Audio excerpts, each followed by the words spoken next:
Good morning. The committee meets today to consider the nomination of Lieutenant General Michael Carrillo for promotion to general and to be the next commander of U.S. Central Command. General, your nomination is well deserved, and I thank you for your willingness to lead in this very important position. We welcome your wife, Mary Page, and daughter, Michelle, both of whom are here today, and we all welcome Sophie, who I'm sure is glued to a television set someplace watching her father. We thank them for their continued service to our nation. You have led most recently as the commanding general of the 18th Airborne Corps, an experience that will serve you well in this new role. Your career spans nearly 34 years with distinguished service across multiple theaters and command at every level of our nation's premier fighting forces. The country is fortunate to have leaders like yourself serving in uniform. If confirmed, the range of challenges you will need to address is significant. Centcom's geographic area of responsibility stretches from Northeast Africa across the Middle East to Central and South Asia, and the security challenges are similarly expansive. Perhaps most pressing is Iran's malign influence in the region. The United States' latest round of indirect negotiations to return to the Joint Comprehensive Plan of Action, or Jcpoa, has seen progress, but Iran's ongoing nuclear development threatens to derail any agreement. Simultaneously, Iranian-linked groups continue to mount drone and rocket attacks in the region, including against bases in Iraq and Syria with a U.S. military presence. These threats are growing, as are drone and missile attacks by Iranian-linked Houthis against the Gulf states. During today's hearing, I would like to know your level of concern over rising tensions between the United States and Iran and how you advise responding to Iranian malign influence in the region. While the death of ISIS leader al-Qurayshi, U.S. strike last week dealt a blow to the organization, ISIS remains a threat. Last month, ISIS militants seized a prison facility in Syria where thousands of ISIS detainees are held, leading to a days-long standoff requiring U.S. and coalition air and ground support to the Syrian Defense Forces, Syrian Democratic Forces. Press reports indicate that up to 200 fighters may have escaped and hundreds of people were killed. If you are confirmed, you will be responsible for helping ensure the SDF and the Iraqi government have the capacity and support needed to address the threat from ISIS and properly detain these prisoners. Of particular emphasis for this committee is a reformation of how Centcom and the Defense Department respond to civilian casualty incidents. It must be noted that Centcom's approach to this issue in recent years has not been adequate, and the DOD Inspector General and independent studies have highlighted important areas for change. Our military goes to great lengths to avoid civilian casualties, but when tragic errors occur, we have an obligation to be transparent, take responsibility, and do everything we can to learn from those mistakes and prevent future mistakes. As such, General, I hope you will share what steps you would take to ensure Centcom improves its openness and transparency with this committee and the public. Finally, turning to Afghanistan, we have transitioned to an over-the-horizon counterterrorism posture to continue to respond to threats from the region using assets based outside Afghanistan. Our 20-year mission there largely achieved the goal of significantly degrading al-Qaeda and other terrorist groups, but the work is not finished. During testimony to this committee last October, the Undersecretary of Defense for Policy assessed that ISIS-K and al-Qaeda have, in his words, the intent to conduct external operations, but neither has the ability to do so.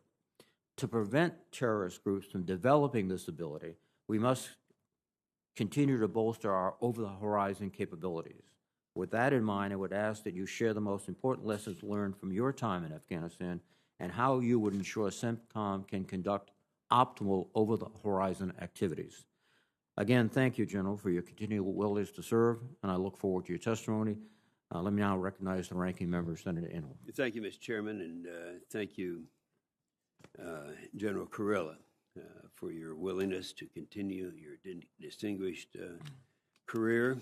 General Carrillo, when confirmed, you will take command of a region where terrorist groups increasingly threaten U.S. personnel, partners in the homeland. Due to the Biden administration's disastrous withdrawal of the U.S. troops from Afghanistan last summer, Afghanistan is now back to pre-9/11 conditions. The Taliban controls the country, and it has already killed more than 100 former Afghan officials, soldiers, and coalition partners, according to the United Nations. The Afghans, which are affiliated with Al-Qaeda, have government positions, and ISIS-K, which killed 13 U.S. service members on August the 26th, is exploiting the vacuum that the Biden administration left behind. Elsewhere, the Iran-backed Houthis have launched deadly missile and drone attacks on Saudi Arabia, and the United Arab Emirates threaten U.S. forces and our partners. Last month, ISIS launched a series of new attacks in Syria and in Iraq. Last week's successful operation against ISIS leader shows that the counter-ISIS mission isn't over. I'm concerned that the things will get even worse if President Biden re-enters the failed 2015 Iran nuclear deal, which many of us here have urged him not to do.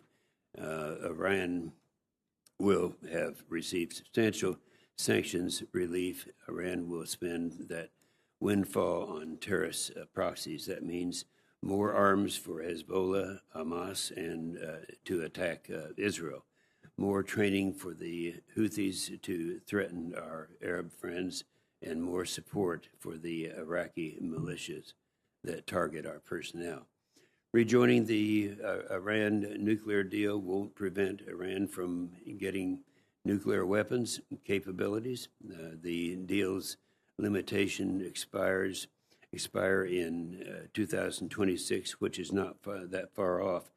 So all of these threats in the Middle East are getting worse, but we also have to prioritize threats from the Chinese Communist Party and Russia right now, and both of those adversaries are heavily invested in competition in the Centcom. So here's what I hope you address today.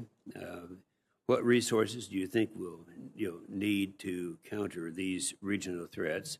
What role should our partners play, and how can we improve their capabilities? And perhaps most important, what can we do to ensure that our longtime regional partners stick with us in the escalating competition with China and Russia? And so, General Carrillo, you have served with great honor in this Centcom region. You're very familiar with it. You're the right guy to do this, and we look forward to winning together. Thank you, Mr. Chairman. Thank you, Senator Inhofe. General Carrillo, your remarks, please. Good morning, Chairman Reed, Ranking Member Inhofe, and distinguished members of the Senate Armed Services Committee. It is an honor to appear before you today as the President's nominee to serve as the next Commander of United States Central Command. Today, as always, I'm humbled to serve the soldiers, sailors, airmen, Marines, Coast Guardsmen, and Guardians who defend our nation at home and abroad every day. They are our nation's best. Joining me today is my amazing wife of 27 years, Mary Page. Throughout my career, Mary Page has been my best friend, partner, and enthusiastic advocate for our service members and their families. She is the daughter of a Vietnam veteran and has known from a very young age firsthand the challenges and hardships that face our military families. I have two wonderful daughters. My oldest, Michelle, flew in late last night from Massachusetts, where she is a senior at Harvard University, double majoring in government and English. My youngest daughter, Sophie, is a sophomore at Tufts University, studying biology, and has a lab at the New England Aquarium this afternoon, so she is watching from her dorm. My family has long understood that family readiness is a key component to operational readiness, and we are grateful for the service of all our military families. I'm grateful to the President, Secretary of Defense, Chairman of the Joint Chiefs of Staff for their confidence in me, and to General Frank McKenzie's lifetime of service to the nation. I thank the Congress, and especially this committee, for its unwavering support of our military. This is a critical time for the 21 countries of Central Command. The United States faces a new era of strategic competition with China and Russia that is not confined to one geographical region and extends into the Centcom area of responsibility. The Middle East, Central, and South Asia remain complex and dynamic environments. Centcom remains a dangerous theater with its own internal threats to American security. As the United States rightfully prioritizes competition with China, we must remain engaged in the Middle East and Central and South Asia. We must be clear-eyed about the fact that the United States Central Command area of responsibility remains home to America's national interests. The region today presents a mixed picture. On one hand, there are signs of progress, such as normalization of Arab states with Israel, the defeat of the physical so-called caliphate, the ending of the Gulf Rift, and the continued support by longtime partners and allies. On the other hand, there are some vexing challenges: Iran's nuclear program, ballistic missile advancements, and its continued malign influence across the region.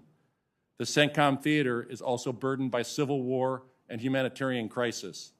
The area is home to 9 of the top 10 most dangerous violent extremist organizations, including Al-Qaeda and ISIS, which are both reconstituting. All of these ill trends are accelerated by water scarcity and food insecurity. China has significantly increased its investment and influence in the region, and Russia acts as a spoiler. If confirmed as the CENTCOM commander, I will protect American interests in the region with these challenges in mind. While we are no longer in Afghanistan, we must acknowledge and honor the sacrifice of the more than 1 million service members, civilians, partners, and allies who answered the call and did their duty during the war. And we must never forget the ultimate sacrifice of those who gave their last full measure of devotion on the battlefield. If confirmed, I will work hand in hand with our diplomats to ensure that diplomacy is in the lead while strengthening our relationship with military partners and allies. I will embrace technology, artificial intelligence, machine learning, and data-centric warfare to increase CENTCOM's competitive edge across all domains. If confirmed by this body, I look forward to working with this committee and Congress, the senior leadership of the Department of Defense, and our partners and allies. Furthermore, I will always remain transparent and candid with both Congress and this committee. I look forward to your questions. Thank you very much, General. As is required, there are a series of standard questions which you may respond to appropriately. Have you adhered to applicable laws and regulations governing conflicts of interest? Yes, Senator. Have you assumed any duties or taken any actions that would appear to presume the outcome of the confirmation process? No, Senator.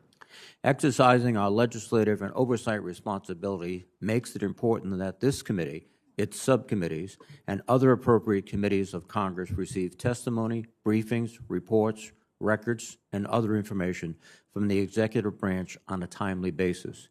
Do you agree, if confirmed, to appear and testify before this committee when requested? Yes, Senator. Do you agree, when asked before this committee, to give your personal views, even if your views differ from the administration?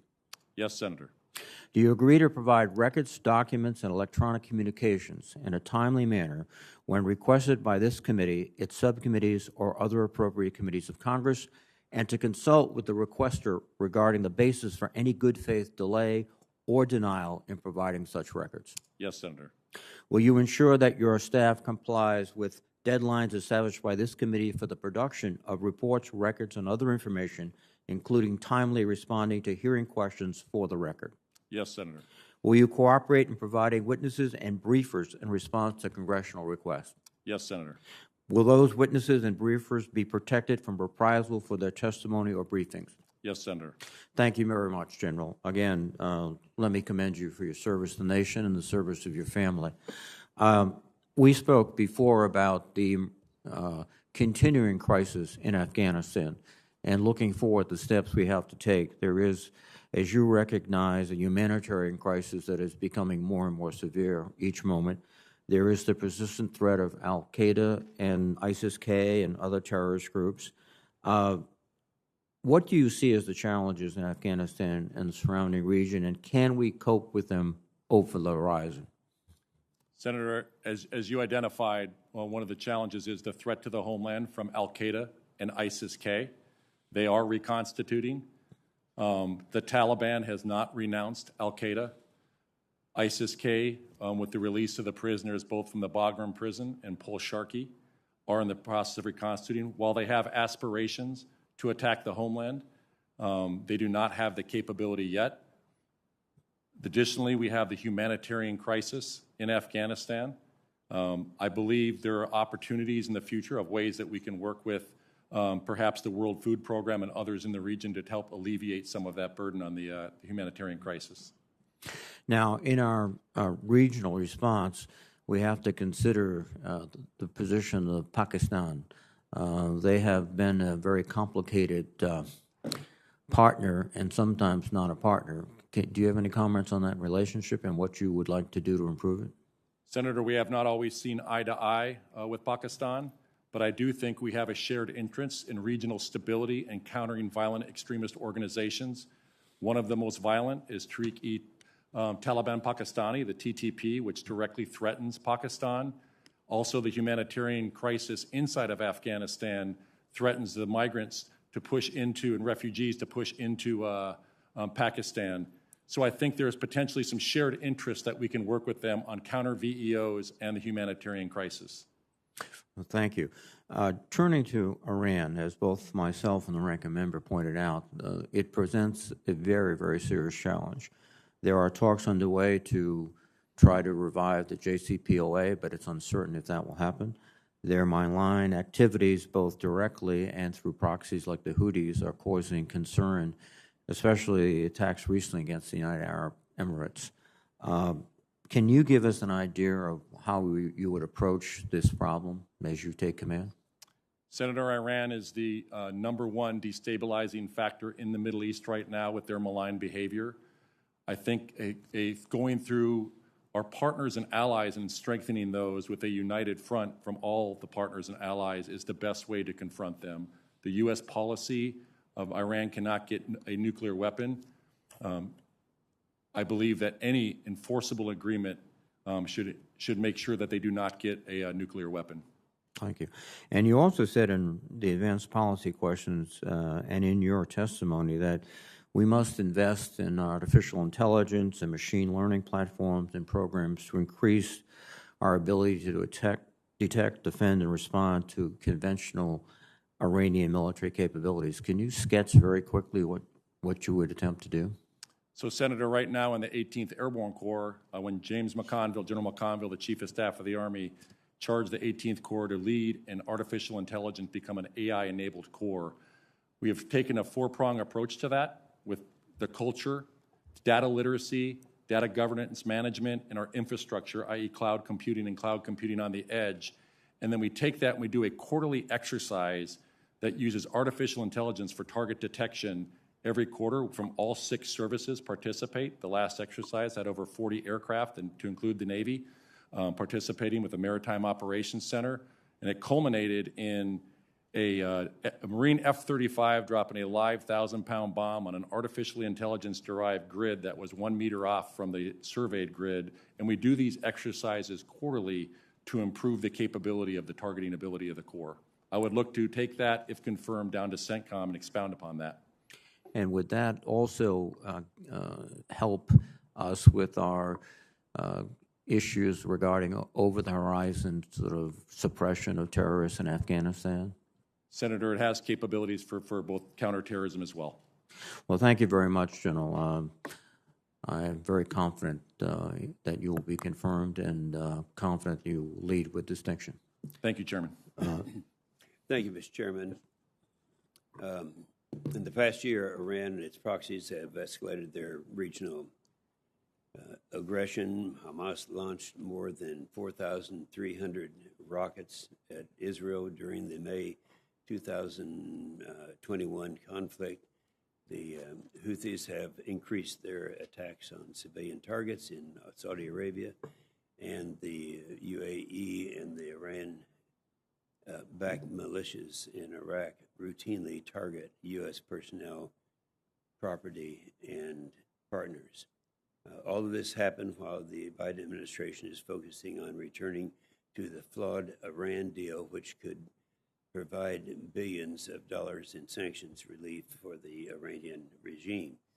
General Carrillo, based on what you've observed of Iran in the past, would you expect Iran to spend at least some of that sanctions relief on its terrorist proxies, and if so, how would this affect the security of our forces in the Centcom region? Senator, there is a risk with sanctions relief that Iran would use some of that money to support its proxies and terrorism in the region. And if they did, it could increase risk to our forces in the region. Yeah. And General Carrillo, I've had visit for many times our friend Masoud Barzani in Erbil many times over the years. The Iraqi Kurds are among our most reliable partners in the region, and I believe it's important to ensure continued and reliable support to our Kurdish friends in coordination with the Iraqi government. Do you agree that the continued and reliable support to the Kurdish Peshmerga would enhance our partnership and advance our mutual interest in the region? And can you share some insight on the value of our partnership with the Kurds based on your personal experience? Because you've had that personal experience. Senator, I've worked with our Kurdish partners and found them to be very reliable and very capable. I've worked with them since 2004 on my first tour in Iraq, and as recently as the counter-ISIS fight up in 2014. I have found them to be an incredibly capable and reliable partner. Yes. All right. Thank you, Mr. Chairman. Thank you, Senator Inhofe. Senator Shaheen, please. Thank you, Mr. Chairman. I didn't realize we were still going in seniority order, so I appreciate that, and congratulations. Lieutenant. You have a cheering from the upper deck. Yes.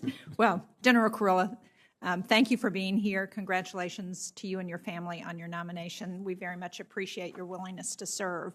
And I understand that you're actually leaving directly from this hearing to be part of the task force overseeing the deployment to reinforce our NATO allies because of Russia's buildup on the Ukrainian and Belarusian border. I wonder what you consider to be the biggest challenge of that deployment. So, Senator, right now we are in the process of deploying, and yes, I will be leaving right after the hearing to fly over to be continued part of that deployment. I think the challenge is obviously moving transatlantic with the number of forces we have. Our mission over there is to assure our NATO allies and deter Russian aggression against our NATO allies. And to what extent do you think Putin is hoping for an incident along the border to give him an excuse to go into Ukraine?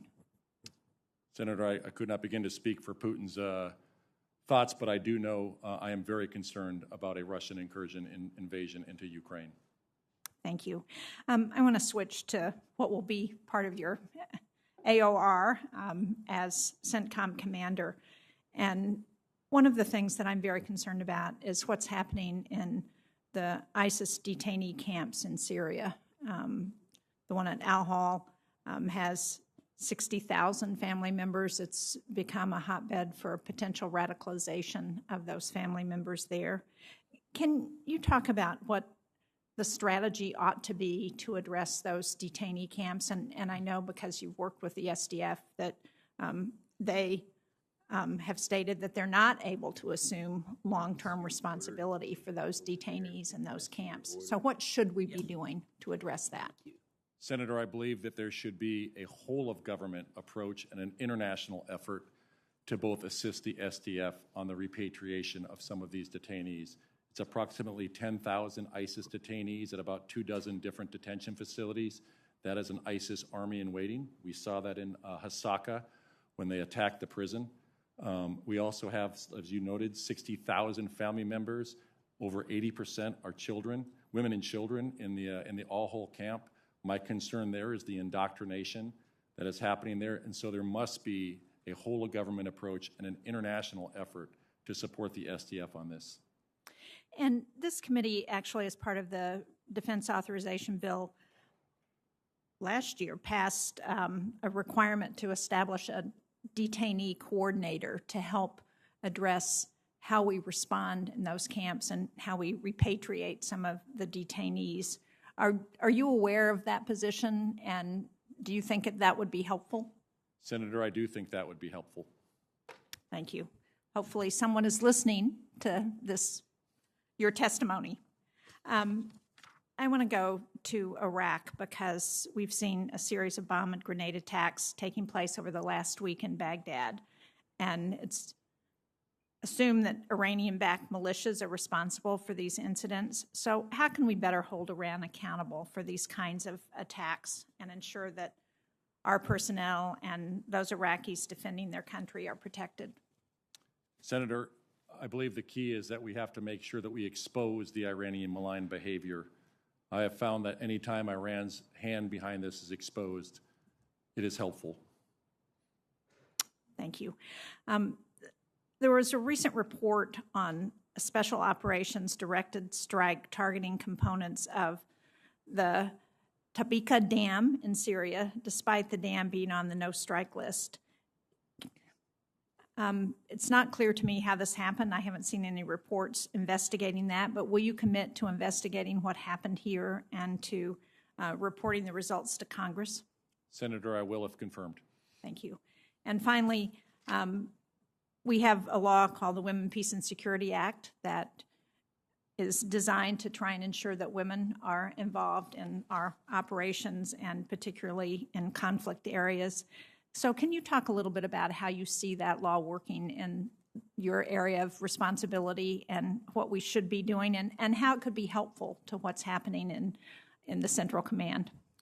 Senator, the Women and Security Act, Peace and Security Act of 2017, if confirmed, that is an area I would look to see how is Centcom employing that law.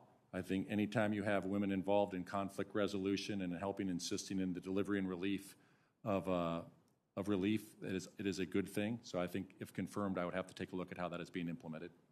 Well, thank you. I'd look forward to working with you on that and being helpful in any way I can. Thank you, Mr. Chairman. Thank you, Senator Shaheen. Senator Wicker, please.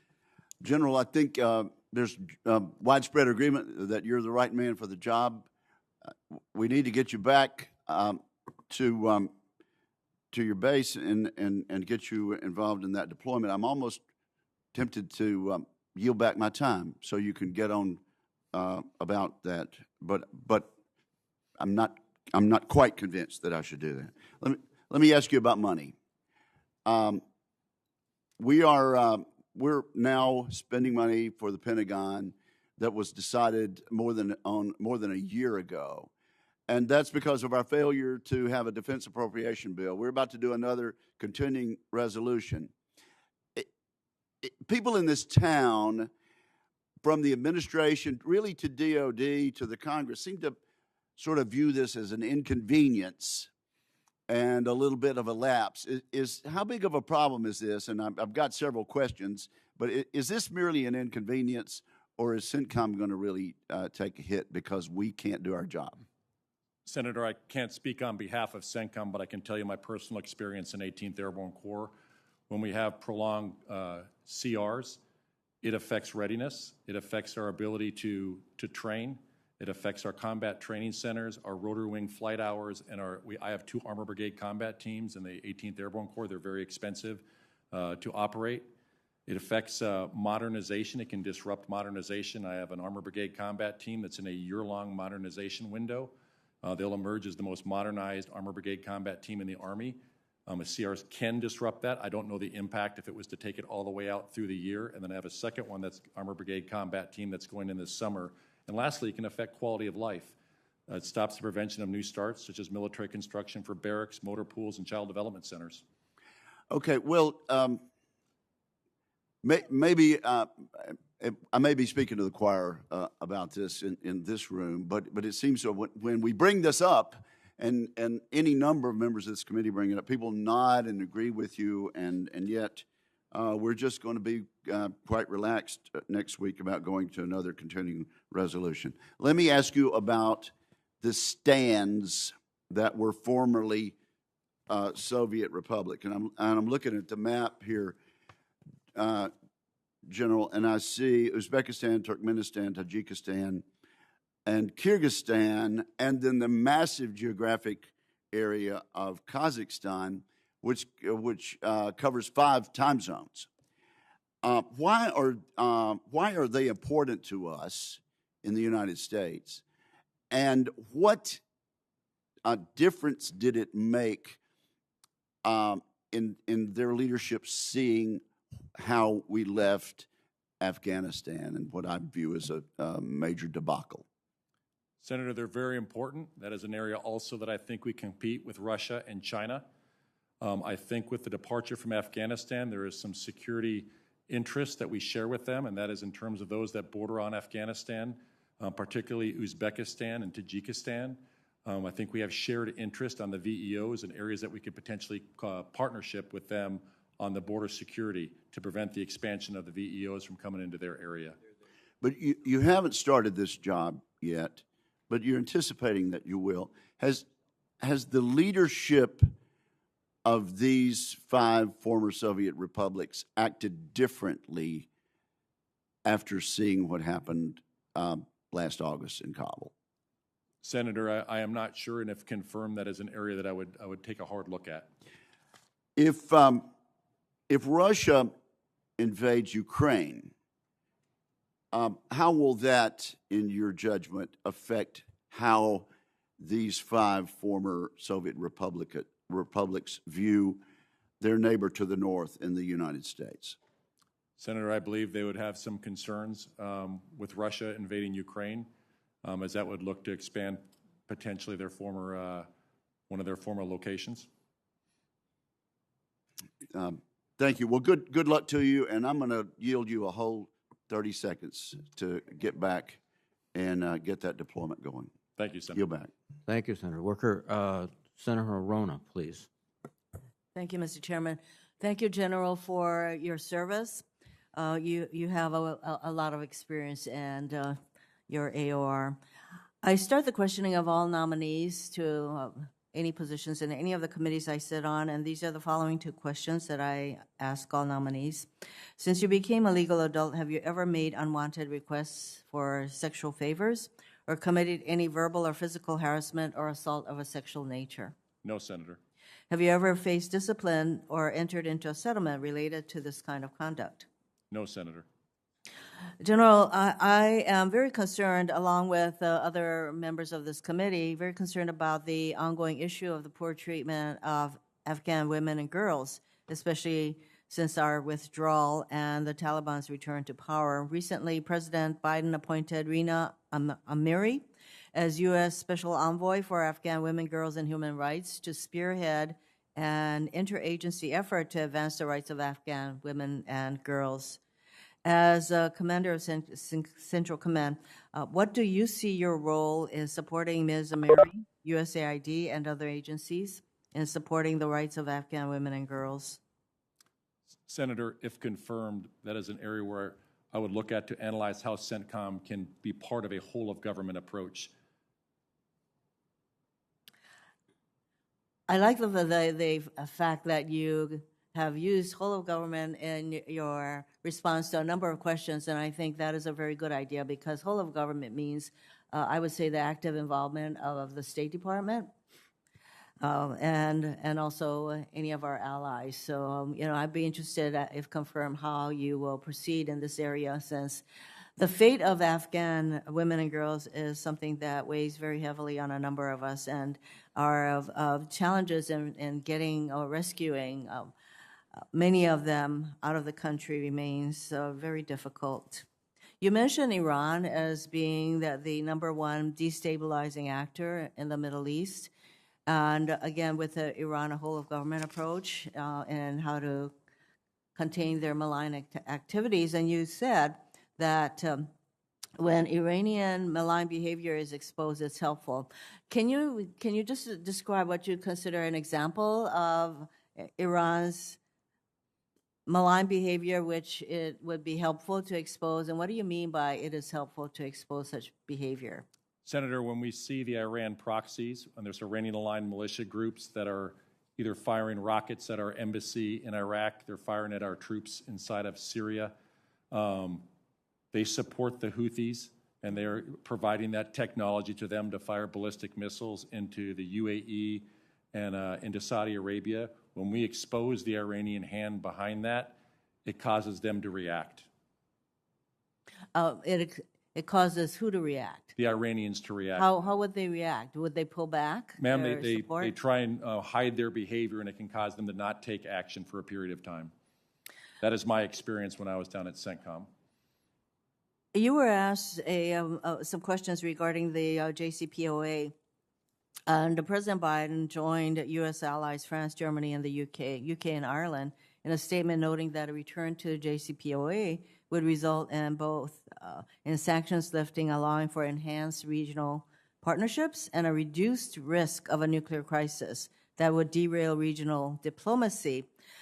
What are your thoughts on a return to the JCPOA, and would rejoining the agreement be a positive step in containing Iran's nuclear ambitions? As far as I'm concerned, there was no question that our membership and the JCPOA enabled us to really track what Iran was doing. Would a return to JCPOA really greatly enhance efforts to contain Iran's nuclear ambitions? Senator, I'm not aware of the exact details of the ongoing negotiations, but I am supportive of any enforceable agreement that limits Tehran's ability to gain nuclear weapons.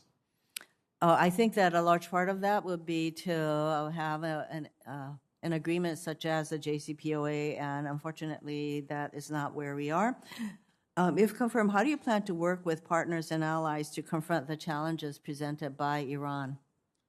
Senator, if confirmed, I will have to take a hard look at the partners and allies. Each one of them bring different capabilities. I think there is some opportunities in the integrated air and missile defense, particularly with Israel now under the Centcom area of responsibility, that they can do some partnerships in terms of increasing the capability.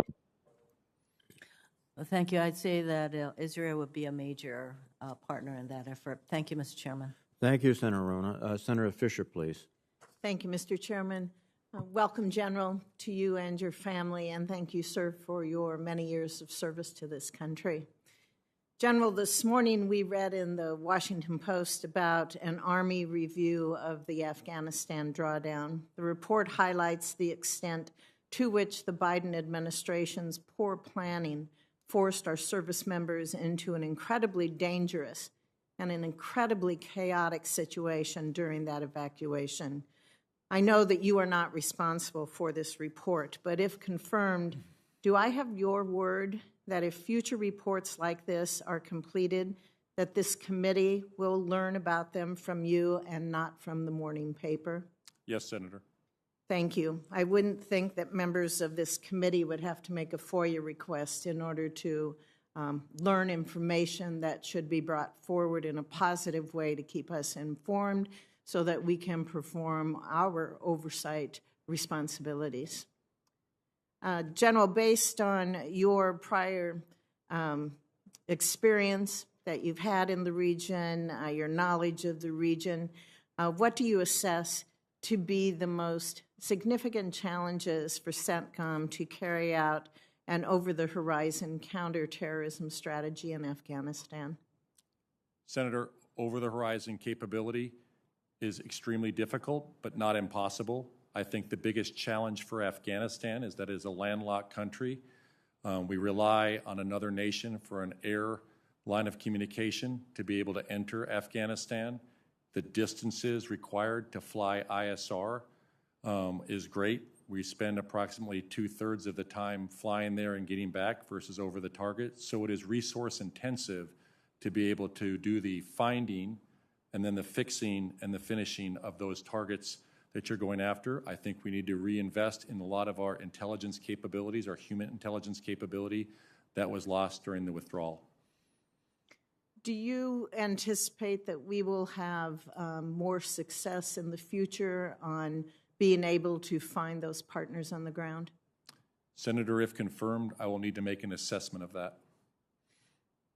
Do you know of any ongoing conversations about basing agreements with neighboring countries that would be helpful to us in being able to do the over-the-horizon CT? Senator, I'm not aware of any detailed discussions going on, but I know that there are discussions happening right now that could ease the distances that are required. I would hope if you do, you would contact us so that we can keep up to date on the progress or lack thereof in this regard, because it is so vital to our commitment that we have and in Afghanistan and the needs that we have to meet in Afghanistan. I hope that you will do that review process. We heard from Secretary Call in October that ISIS-K could generate the capability to attack our homeland by April. That's not too far away from today. And if there needs to be a change in strategy, if Centcom needs to be resourced differently, I would hope that you would bring that to our attention as well. Senator, I will. Thank you. When you were speaking about partners and allies and our need for partners and allies, especially in dealing with Iran and their proxies, are there specific ways that you feel that we could help our partners defend themselves with regard to missile and drone attacks? Senator, I believe that's probably the area with some of the greatest opportunity in terms of working towards an integrated air and missile defense. The addition of Israel to the AOR, I think, will help with that. I think there are areas also in the terms of cyber defense. We are collectively stronger together when we work together, so there are areas there that each one brings a unique capabilities in terms of that. From your comments, I would imagine that you would then be a strong advocate for providing Israel with the defensive means that they need. Senator, I am. Thank you very much. Thank you, Mr. Chairman. Thank you, Senator Fisher. Now via WebEx, let me recognize Senator Gillibrand. Thank you so much, Mr. Chairman. In recent years, Beijing has elevated the Middle East strategic significance by building commercial ports in Pakistan and beginning another port project in UAE, which is halted by U.S. pressure.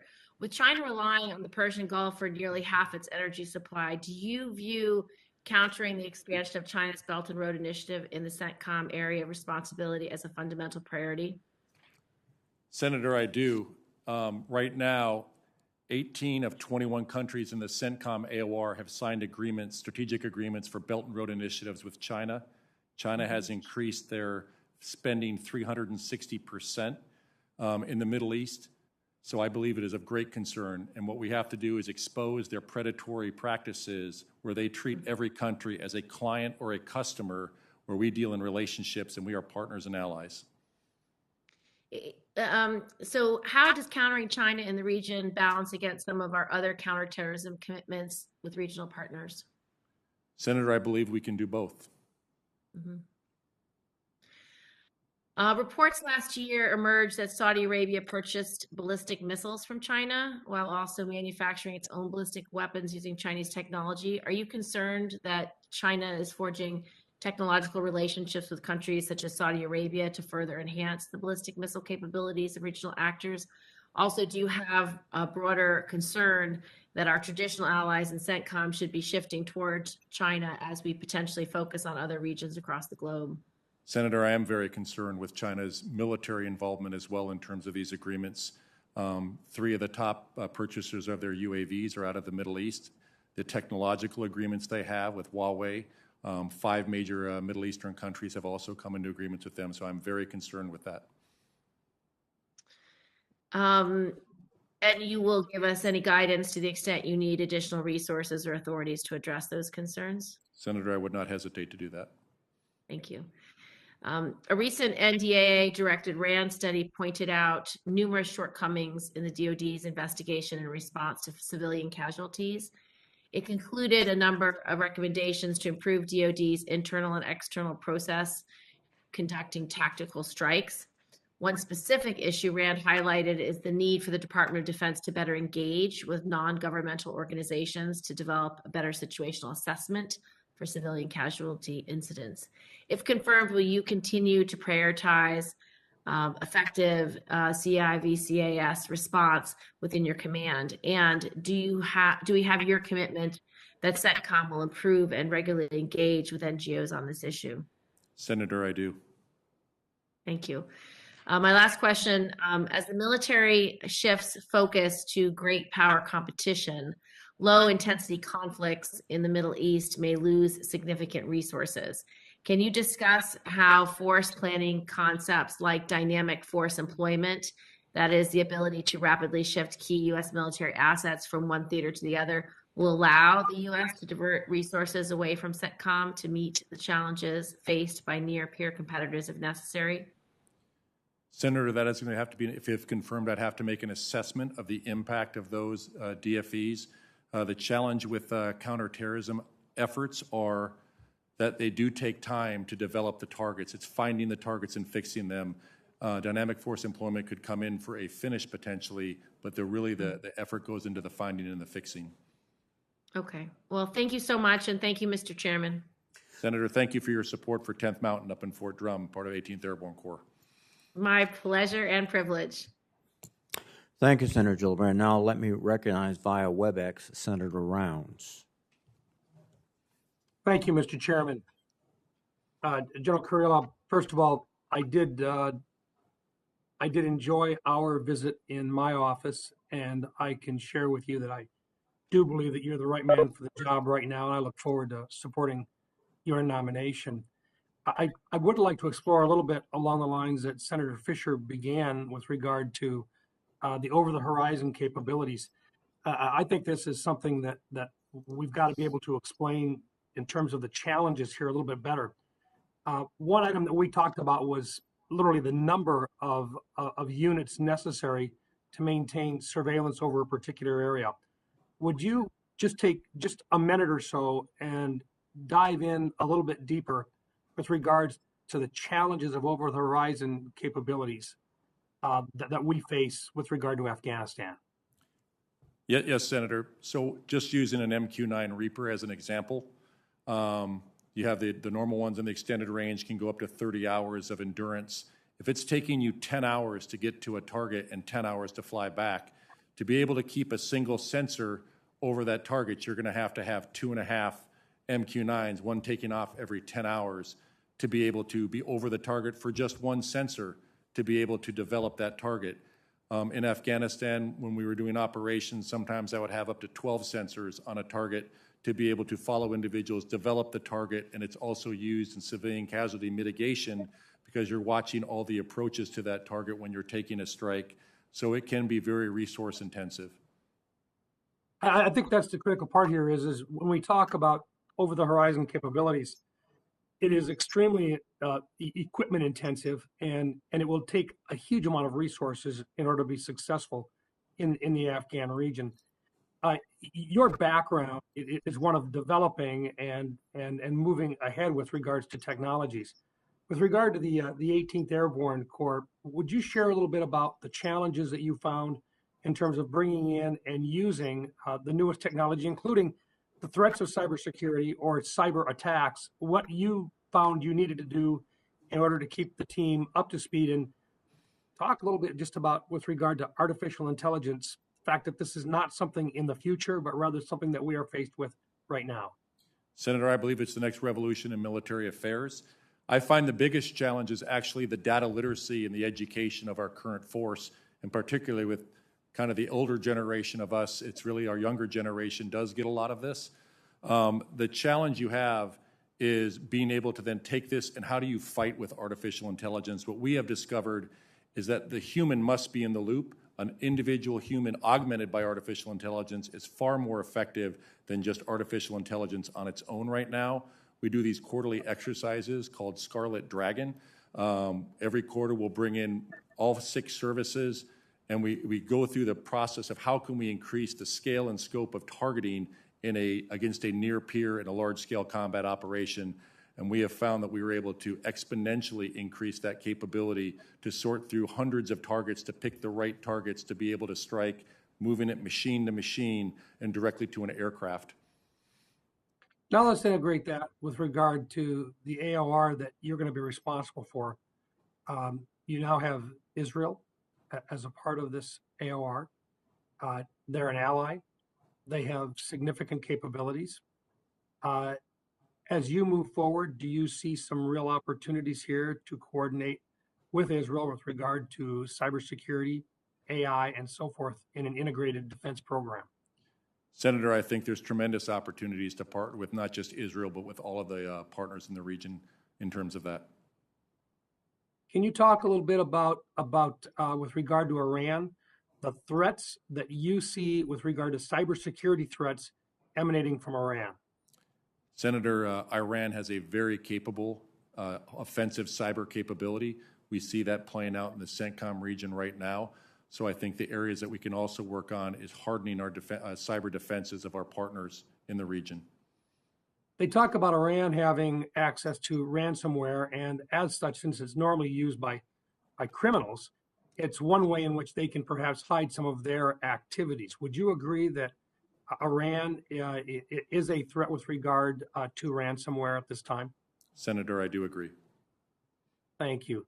Mr. Chairman, I yield back my 10 seconds. Thank you, sir. Thank you very much, Senator Rounds. Now let me recognize via WebEx Senator King. Thank you very much, Mr.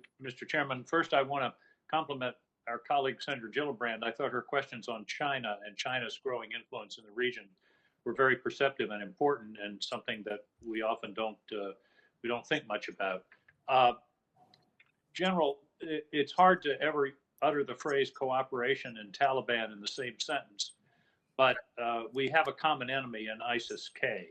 The Taliban doesn't like them. We don't like them. They're a danger to us. They're a danger to them. Is there an opportunity for developing a kind of compartmented relationship, if you will, with the Taliban with regard to ISIS-K? We've been able to use the ALOC through Pakistan for ISR, but there has been no kinetic strike yet, and there's some question as to what effect that would have on the relationship to the Taliban and Pakistan. The short question is there room for some relationship with the Taliban that can help us and help them with the problem of ISIS-K? Senator, if confirmed, that is an area that I would have to do a deep study on. But I do think, in my personal opinion, there are pragmatic instances where we could come together going after ISIS-K based on the threat to the homeland. Well, I would hope so, because, as I say, the old saying is that the enemy of my enemy is my friend. So there may be an opportunity there to deal with the threat of ISIS-K, which I think is very significant and growing. How do we assist with the humanitarian crisis in Afghanistan without at the same time assisting the Taliban? Are there avenues to provide support that we can avail ourselves of that don't shore up the Taliban regime? Senator, I believe the most important thing we need to make sure that it is transparent and it does not fall into the hands of the Taliban and is used as that they can weaponize it. I think an opportunity potentially exists with the UN Food Program. They're a very transparent and accountable organization to be able to provide funding for relief. I also think working with Pakistan, they have a shared interest in that because of the refugees that are coming out of Afghanistan right now into Pakistan. Moving to Iraq, there appears in recent years, or in the last year or so, a decline of Iran's influence in Iraq with Sadr and with some of the militias. How do you assess the situation in Iraq? Is there an opportunity for us to leave there, or should we have to maintain a presence in order to offset Iran's influence? Senator, we're in Iraq right now for the enduring defeat of ISIS and to maintain our strategic relationship with the government of Iraq. I think that the partnership that we have with them on the enduring defeat of ISIS is very important. The Iraqi security forces do have a very capable force, but it is not, it can still grow and needs to develop so that it is self-sustaining and for being able to go after ISIS. And as you mentioned earlier, one of our key allies there are the Iraqi Kurds, which have been reliable and capable allies throughout this entire process in the Middle East. Senator, I've worked a lot with the Kurds, and they are a very capable and reliable partner. How do you assess the addition of Israel, the moving of Israel from EUCOM to Centcom, in terms of your job and the ability to deal with the Middle East as a coherent entity? Senator, I think there is significant opportunity with the addition of Israel. It starts with the Abraham Accords, the normalization of relationships between Israel and Arab nations. We have both Bahrain and the United Arab Emirates, and that has caused them to start talking. And when you're talking, you're lowering the temperature in the room.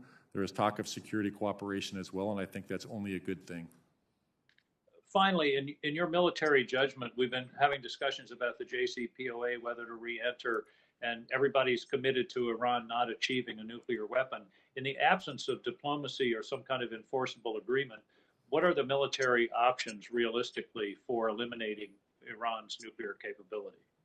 Senator, in my current job, I'm not aware of the current military options. My only concern would be that you can never take away the intellectual knowledge that they have on how to increase their nuclear capability, and then the reaction that Iran would have of any strike on them. And the conclusion from that is that a military strike would not, you can't bomb knowledge, and Senator King, we cannot hear you, and your time has expired. Their rules. So with your permission, Thank you. let me recognize Senator Cotton. Thank you. General, welcome to the committee. Congratulations on your nomination in this very important post, another long and illustrious post that you've held over your distinguished career. Thank you for your service to our nation. We have had a lot of talk about Iran this morning at the committee, in part because Iran is the worst country in your region. They're the world's worst sponsor of state terrorism. They're behind almost every proxy war in the region, to say nothing of what they're doing to try to obtain nuclear weapons. If it becomes clear that Iran is actively pursuing a nuclear weapon, does Central Command have the resources necessary should the Commander-in-Chief, President Biden, direct a military strike against Iran? Senator, if confirmed, I would have to look at the mission and the resources required, and I would come back to the Chairman and the Secretary if additional resources were required. Can you commit that you will do that and that you'll give your best professional military judgment about what resources would be needed to carry out such a mission? Yes, Senator. Okay. Senator King just spoke about Iran getting a nuclear weapon and how we all think that Iran should not have a nuclear weapon, and that was what President Obama frequently said in 2015 in defending the nuclear deal, that he would not allow Iran to obtain the bomb. I think President Biden has said something similar. That leaves open the possibility that we would allow Iran to get right up to the threshold of getting a nuclear weapon, proverbial turn of the screwdriver, if you will, the way a country like Japan is today. I mean, people worry about Japan being one step away from a nuclear weapon because Japan is not run by a bunch of crazed theocrats. It may be one thing to say the United States could live with an Iran that's one turn of the screwdriver away from getting a nuclear weapon. Can a country like Israel live under those circumstances, though? Or what about Saudi Arabia or the other Arab nations in the region? Senator, my concern would be Iran being a nuclear threshold state, that it could be very destabilizing to the region and cause others to attempt to work on their defense. Even if they don't have a nuclear weapon and don't have a demonstrated capability, if they are simply a nuclear threshold state, it would embolden them that much more. That's your point? Yes, Senator. Yeah, I think you're right about that.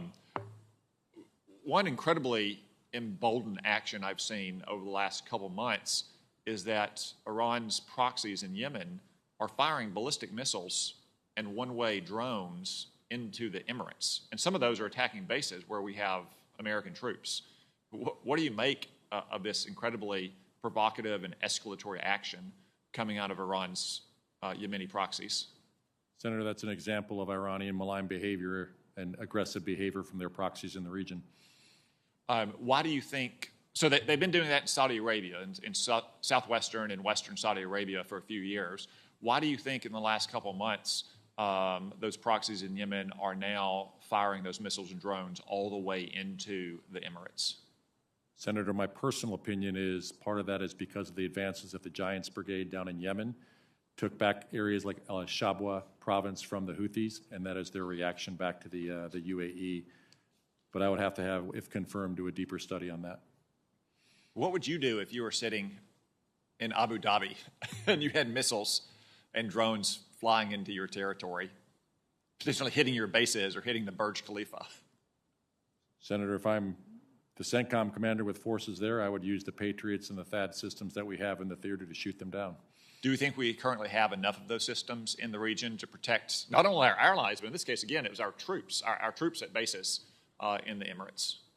Senator, I think that one of the advances that we can look at doing is increasing the integrated air and missile defense in the region of our partners and allies to contribute to make sure that they are all integrated. I mean, based on the threat we've seen coming out of Yemen in these last couple of months, I think it's going to be one of the most urgent priorities you face. It's both making sure that we have the resources we need, but also working with our partners to help them. Because I don't think, as Iran is emboldened, I don't think this threat is going to decrease. I think it's only going to increase. And again, we're just talking about it coming out of Yemen, not other places where they're supplying proxies with similar missiles or drones. One final point.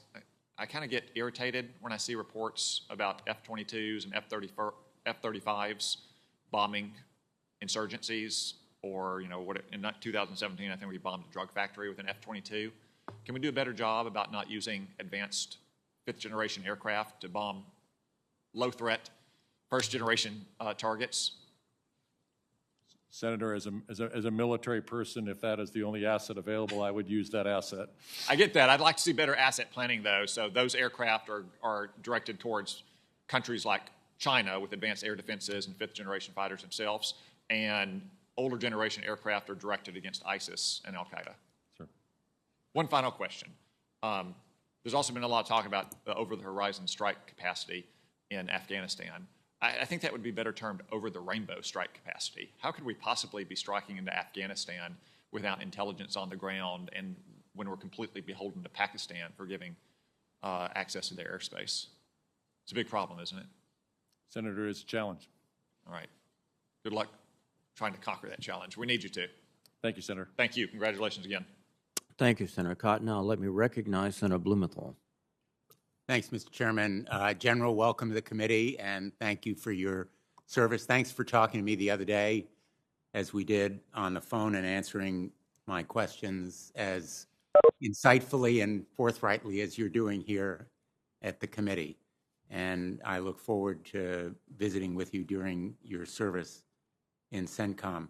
As you and I discussed, I am very deeply concerned, in fact, frustrated and even angry about the slow pace of the evacuation of at-risk Afghan allies and potentially Americans from Afghanistan. We have been dwelling in this committee hearing mostly on the use of American power, our military power, but our credibility and power around the world depend on our keeping our word. We have given our word to the translators and interpreters and guards and drivers and all the Afghans who put their lives on the line to protect our troops, and diplomats during the 20 years of our engagement there in combat. And I worry about our credibility around the world and our credibility in the next struggle. Two of my sons have served. One was an infantry officer, a Marine Corps officer in Afghanistan. It took him 2 years to bring over his interpreter. The other was a Navy SEAL. And I just want to say how grateful I am to the veterans group for their support in the continuing effort to enable those at-risk Afghan allies to come to this country.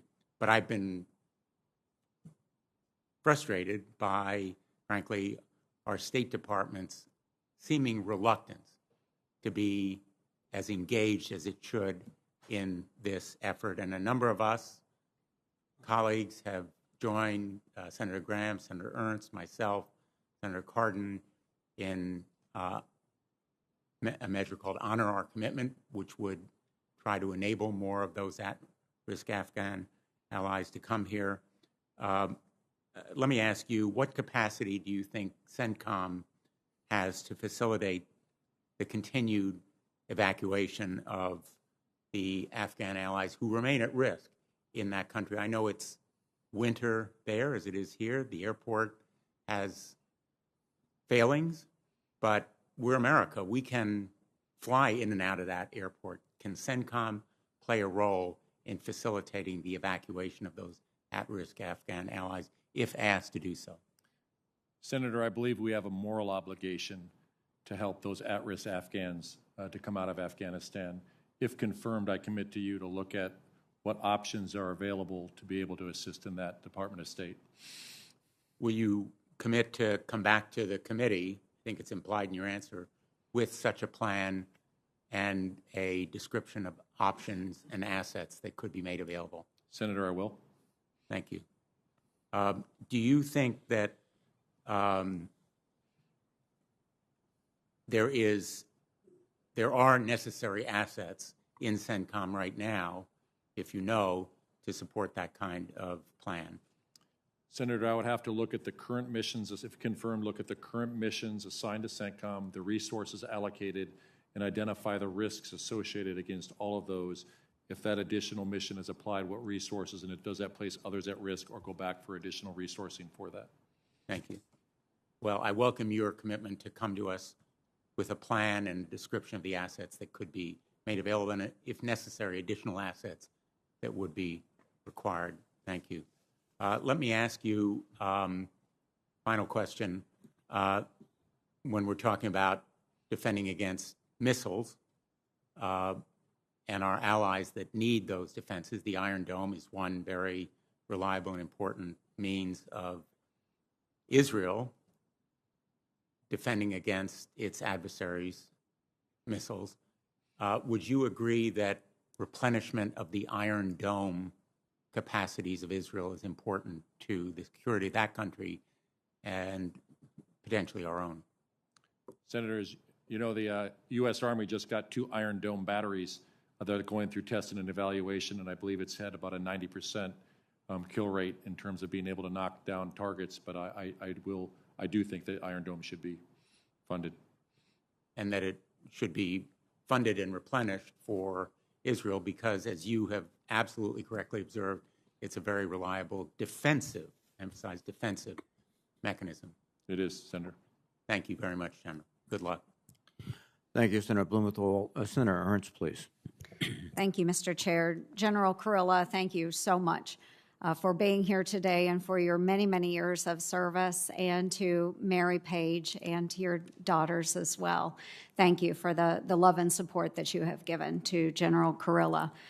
I'm coming from a unique perspective here in that, General Carrillo, I've had the opportunity to know you better than 25 years, closer to 30, and I've had the opportunity to watch your career, and am extremely impressed with the path that you have chosen and has been chosen for you. I am very excited about your opportunity to serve as our CENTCOM commander. And while you can't assume confirmation, I absolutely can, because I will be supporting. We've talked about a number of issues today, and I'll associate myself with so many of my colleagues in the threats that we are seeing around the globe. China's influence in CENTCOM, Russia's influence in CENTCOM, certainly Iran. And then you also have all of the violent extremist organizations on your plate as well. Senator Blumenthal's point, as far as those that we've left behind in Afghanistan, that remains heavy on my heart as well. So many of us are working to find opportunities to bring these folks out of Afghanistan and safely into, whether it's third countries or into the United States. So I look forward to your partnership there. So we've talked through so many of those issues, but beyond being tactically proficient and sound at your craft, which you are, there are other things that commanders do need to be concerned about, and that's the health and welfare of their soldiers. And we all know and understand in the SOF community that humans are more important than hardware. And you exhibited that in the 82nd Airborne with focusing on mental health and brain health and the checkup from the neck up. And if you could talk a little bit a little bit about the importance of mental health and well-being of your soldiers and what you will do to continue those types of movements within Centcom. Senator, thank you. Senator, one of the areas that we're trying to look at right now in terms of mental health, we know that anytime a soldier does a permanently change of station, that's a very high stress environment. And so we do our medical professionals do a screening a full evaluation screening of everyone coming into Fort Bragg right now, regardless of unit. And we identify those that are either moderate or high risk, and they're able to talk to a mental health professional that day. Sometimes we can miss the transition from someone who's coming from one installation to another. And so we start with there, and then we also make sure that they have the availability of the mental health professionals.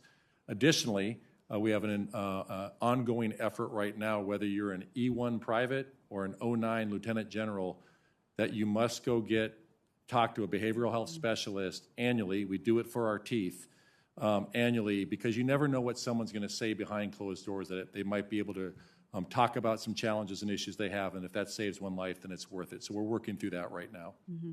And by having every soldier and every officer do that, do you feel that that takes away the stigma of having those conversations? 100%, Senator. When they know that that individual has to go in behind there, you never know what someone's going to say behind closed doors. And if they know that I even have to go behind there and talk to a behavioral health specialist, that can only help reduce the stigma. Absolutely. I appreciate that, and look forward to working with you on those efforts as well. Again, there are so many challenges that exist across the spectrum over the horizon. I know as we spoke the other day, you'll go into the position, I'm assuming confirmation for you. But going into your position, you'll do an assessment, and I believe that you will at some point come back to the committee, and if you need additional resources, you will absolutely let us know. Is that correct? Yes, it is, Senator. Okay. We look forward to that discussion, and again, I'm going to yield back the last 30 seconds, but General Carrillo, I know that you have the intestinal fortitude to move quickly and easily into this position. Wholly support your confirmation. God bless you. Thank you so much for your service to our great United States. Thank you, Senator. Thank you, Senator Ernst. Senator Warren, please. Thank you, Mr. Chairman. And General Carrillo, welcome to you and your family, and congratulations on your nomination. I'd like to focus on one of the topics that you and I discussed when we met last week, civilian casualties. I think everyone in this room can agree that U.S. military operations kill far too many civilians. In the past 2 decades, the United States has killed tens of thousands of innocent people, including hundreds of women and children across a half dozen countries in the Middle East and Africa. Now, we'll likely never know the true numbers, given the difficulty of accurate reporting and the Pentagon's failure to fully investigate reports of civilian harm.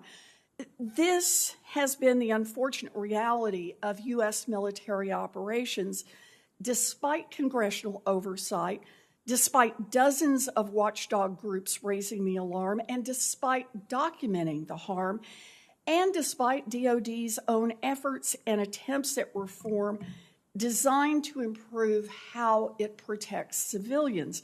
So, General, you've been nominated to lead the United States military operations in an AOR that has seen the lion's share of these casualties. Civilian casualties, obviously, they destroy the lives of those affected, and that alone is reason enough for reforms. But would you also agree that these civilian casualties harm our credibility abroad and fuel the very insurgencies that we're fighting against? Senator, they do. Good. I mean, that you recognize this. Do you want to say more about that? Senator, every civilian casualty is a tragedy. I know that there is a process right now down at Centcom. If confirmed, I would look to see how I can improve upon that process. Well, you know, it's clear that we do need reforms, and I'm glad that you want to focus on this. But instead of tackling this problem head on, the Pentagon has repeatedly weakened accountability for civilian casualties. Most recently, there was reporting from the New York Times that detailed a secretive U.S. task force that used loopholes in the law to sidestep safeguards that were designed to protect against civilian casualties.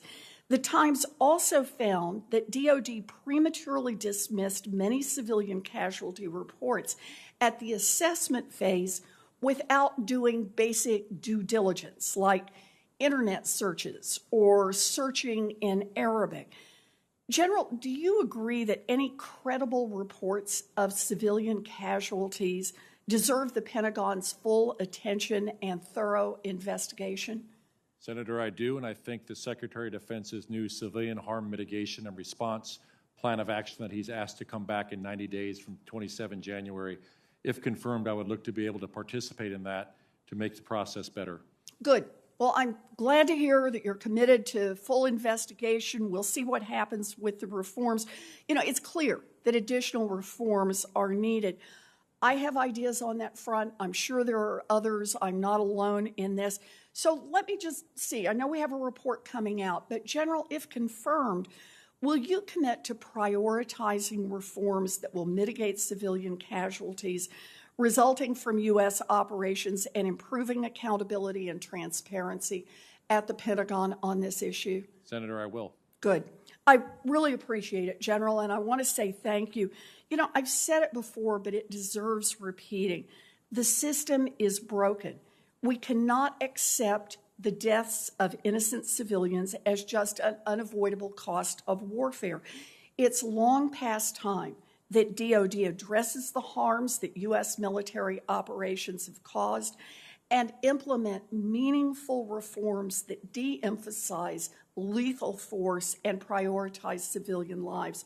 I have already asked President Biden to incorporate these ideals into his upcoming counterterrorism review. But General, if confirmed, I think you're going to have an opportunity to set the standard for protecting innocent lives and actually implement some real change here. So I look forward to working with you. I hope we can make some improvements in this area. Thank you. Thank you, Senator. Thank you, Thank you, Senator. Mr. Chairman. Thank you, Senator Warren. Let me recognize Senator Tillis, please. Thank you, Mr. Chairman. General, thank you for being here. Congratulations on your nomination. I intend to support you as well. I don't gamble, but I do bet from time to time, and that's when I'm absolutely certain that I'm going to win it. So I have to agree with Senator Ernst. I think you'll have strong support from this committee.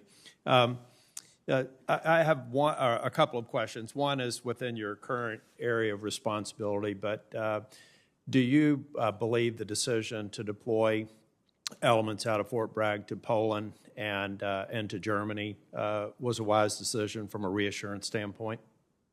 Senator, the mission we were given was to reassure our NATO allies and to deter Russian aggression against those NATO allies. So we are deploying elements of the 18th Airborne Corps headquarters, the 82nd Airborne Division, and other elements of 18th Airborne Corps to Poland and Germany. Question, I don't know if it's been asked before, but within your future area of responsibility, do you have any concerns at all with the continued implementation of the vaccine mandate and readiness or troop strength? Senator, I don't have any concerns with that right now. I did have a question related to what Senator Warren said, just more curiosity. I don't know the answer to this, but do you have access to a body of knowledge that would say in the past years that the United States has been responsible for the killing of tens of thousands of innocent civilians in this area of responsibility? Senator, I am not aware of the exact number. It would seem to me that it would be far less than that. And one question that I have in that, at least in some of the after-action reports that I've seen, it appears as though ISIS in particular finds a way to embed itself in populations where they're putting maybe some innocent lives in harm's way, but do you agree that that tends to be a tactic of theirs, and we're doing everything we can to be more surgical in our approach to taking out bad actors, but recognizing that innocent civilians are not something that our military is in the business of trying to do? Senator, in my past experiences, I've seen these ISIS, Al-Qaeda, Taliban do hide among the population, and we do our absolute best to try and not harm civilians. Well, we can always get better, and I do agree with some of Senator Warren's comments about how do we get better, but I also think we have to recognize that we're talking about people, particularly in Afghanistan, where we're concerned with their reconstitution, either ISIS or al-Qaeda, now in a breeding ground for, I think, potential attacks within that area of responsibility and within the homeland. We heard public reports of 6 months to a year before we could actually have a threat on U.S. interest, either here or abroad. We have to continue to take that fight to them, or they're going to take it to us. Would you agree with that? Yes, Senator. The timing, I would defer to the intelligence community on the exact time because the conditions continue to change. I want to talk a little bit about Iran. Are you familiar with the Abraham Accords implementation? Senator, I am. Do you think that that's a footprint that we should expand, and do you have any ideas on other countries that should be in the pipeline? Senator, I think it is a very good thing because anytime we have countries that are talking, it's lowering the temperature in the room. It also goes to economic growth and creates job growth in some of these countries where you have a high unemployment in some of these Arab countries. With Bahrain and UAE right now, members of the Abraham Accords, I think that is a very good thing. I would defer to having to understand the reasonings behind other countries why they are not coming forward right now, but I do think there is opportunities going forward. Do you generally believe your job is going to be easier or harder if we just pass a CR rather than appropriate authorities? Senator, we need timely, accurate, predictable funding. What sorts of capabilities do you think you need in addition to what you already have for our own forces, but also for our partners in the area of responsibility? Senator, I really can only speak on behalf of 18th Airborne Corps, but it does affect readiness. It can affect modernization, and it can affect quality of life. One other question, just in or not a question, just to reinforce a point that was made by Senator Blumenthal. The one thing that I hope when you move into this role that I'd like to get feedback on is the extent to which Centcom can play a role in prioritizing those who want to get out of Afghanistan. We succeeded in getting several out, but it's only a fraction of nearly 800 cases that in North Carolina alone that we're tracking. And I believe that your engagement in the interagency activities to make sure that we're prioritizing the most at risk and those who have had a longstanding service as partners with the United States when we were in Afghanistan, I think that that is a role that I hope that you'll take seriously and assert because you have insights, you have background. I have a lot of service members who are desperately calling our office and looking to get folks out, and I hope I can get your commitment on making sure you play an active role in that. Yes, Senator. Thank you. Thank you, Mr. Chair. Senator, thank you for your support for Fort Bragg.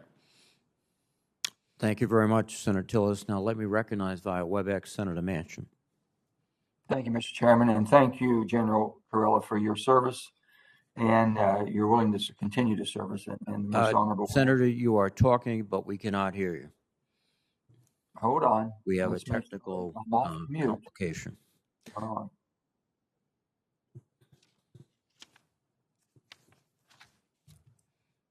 Can you hear me? Can you hear me? No, we cannot hear you, Senator. Do you want to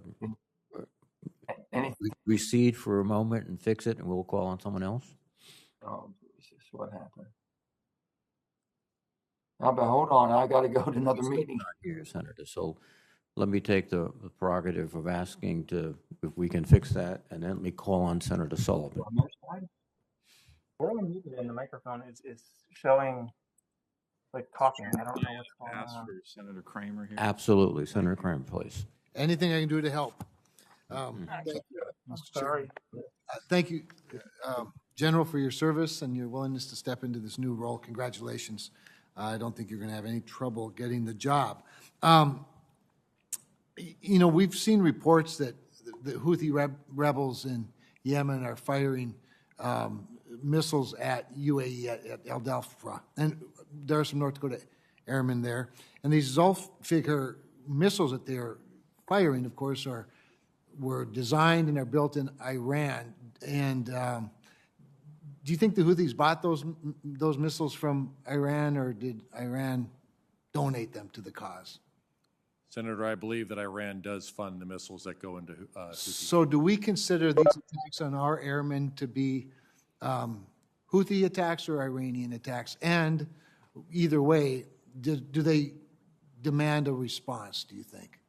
Senator, Iran funds the Houthis. The Houthis were firing at the UAE. I cannot say if they definitively were firing at American service members going forward. I am not aware of the intelligence behind it. All right. I want to spend just a minute, and by the way, I associate myself with several of my colleagues who've asked you about Afghanistan prioritizing. I appreciate Senator Tillis's request of a commitment to do everything we can to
Here we go. Yes, you still got 2 minutes. Should we be able to hear?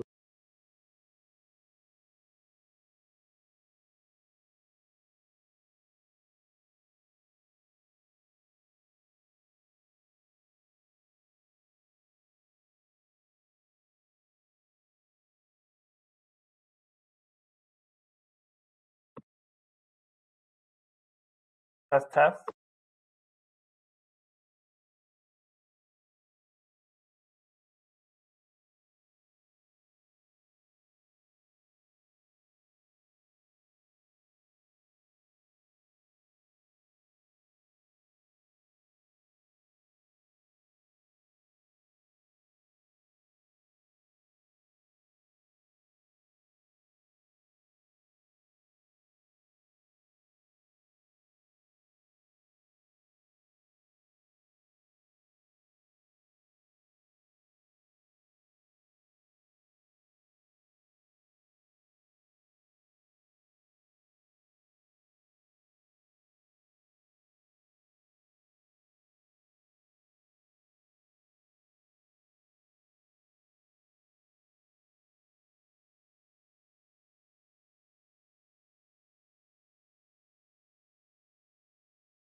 Hello, Mr. Chairman.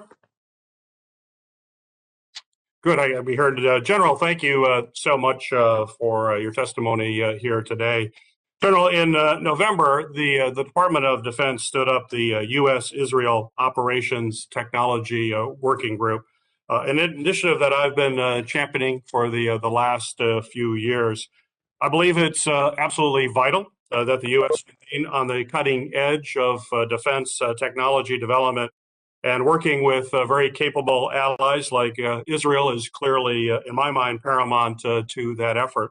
My question for you is, can you discuss how working in a collaborative fashion with our Centcom allies like Israel on technological development can actually help the United States stay at the very forefront of defense innovation?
CENTCOM, and where do you see new opportunities to expand cooperation between Israel and our other regional partners? Senator, I think there's significant opportunities with Israel's inclusion into the CENTCOM AOR. It starts with the Abraham Accords and the normalization of relationships between several of the countries in the AOR. I think there's opportunities for others, but those are individual decisions based on that.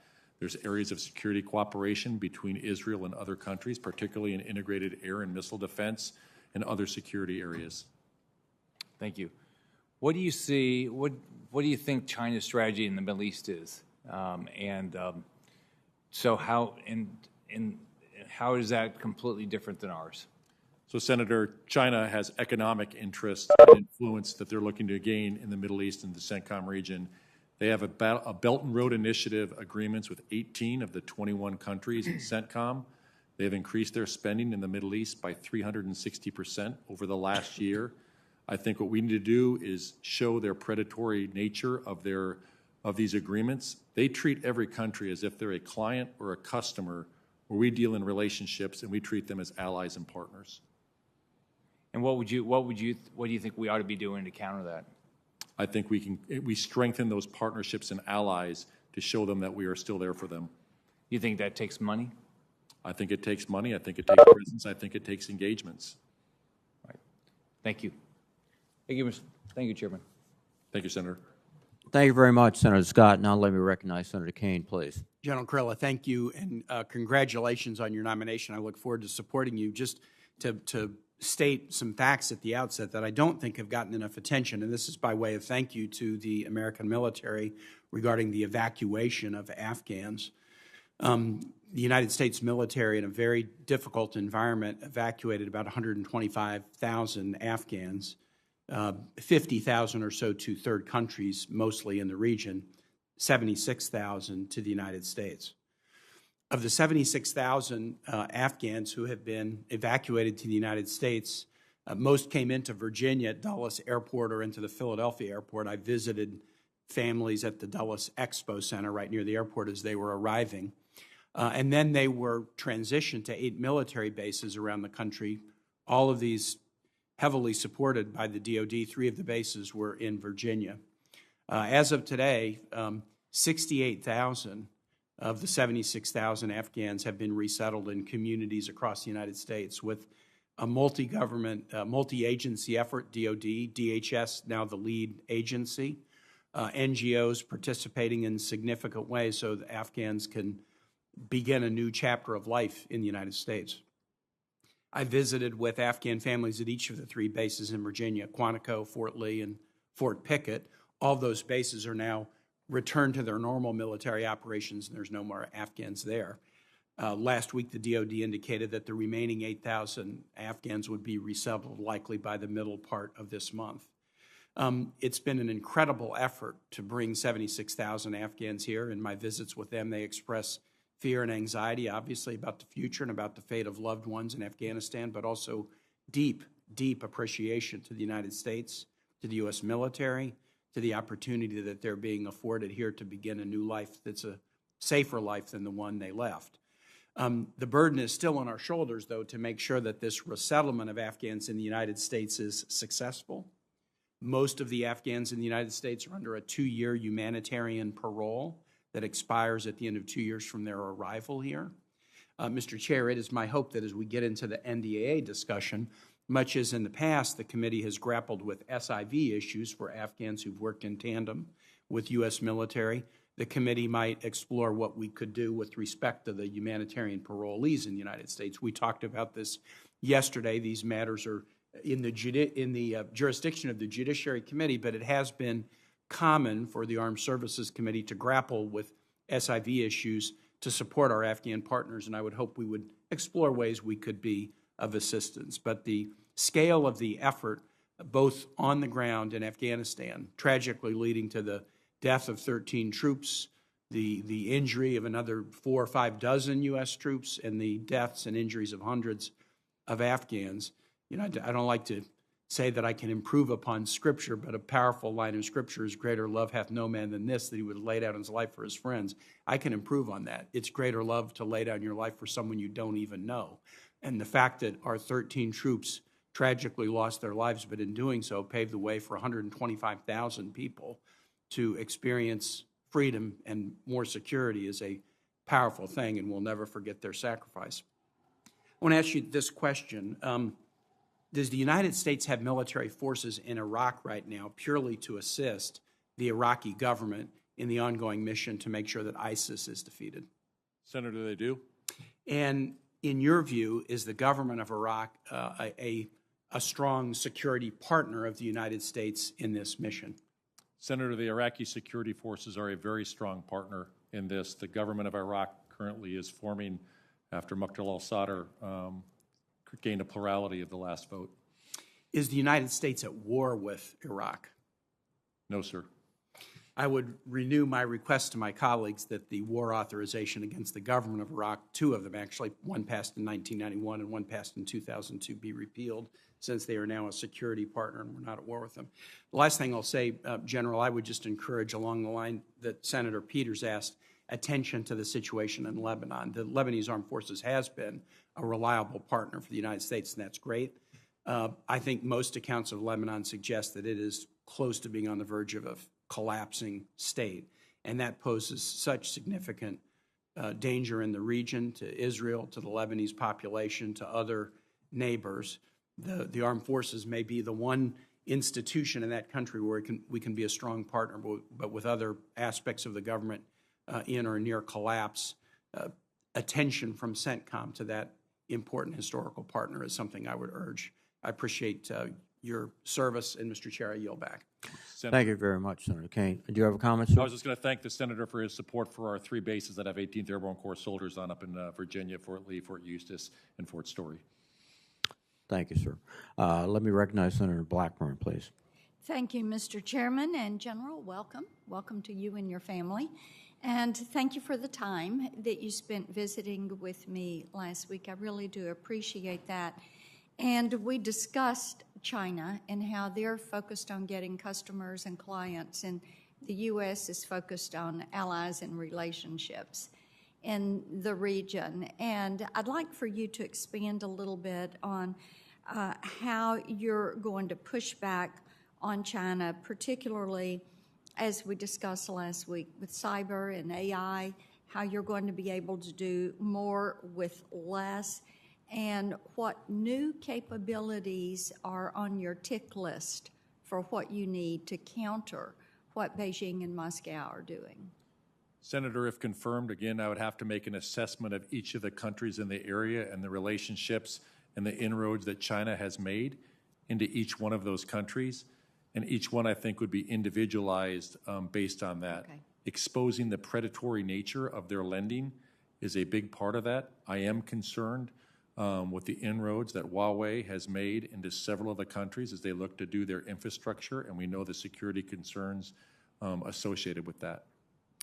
I appreciate that, and I appreciate your comments about the 18 of the 21 countries in Centcom have done a BRI agreement with China, and talk a little bit about where you see that Belt and Road ending and military fusion and how that affects the task in front of you if confirmed. Senator, I believe right now for China it is economic in the Centcom region, although they do have their largest base outside of China in Djibouti, which is just across the Gulf of Aden, south of Yemen, and it is at a strategic choke point by the Bab el-Mandeb. So that is very concerning.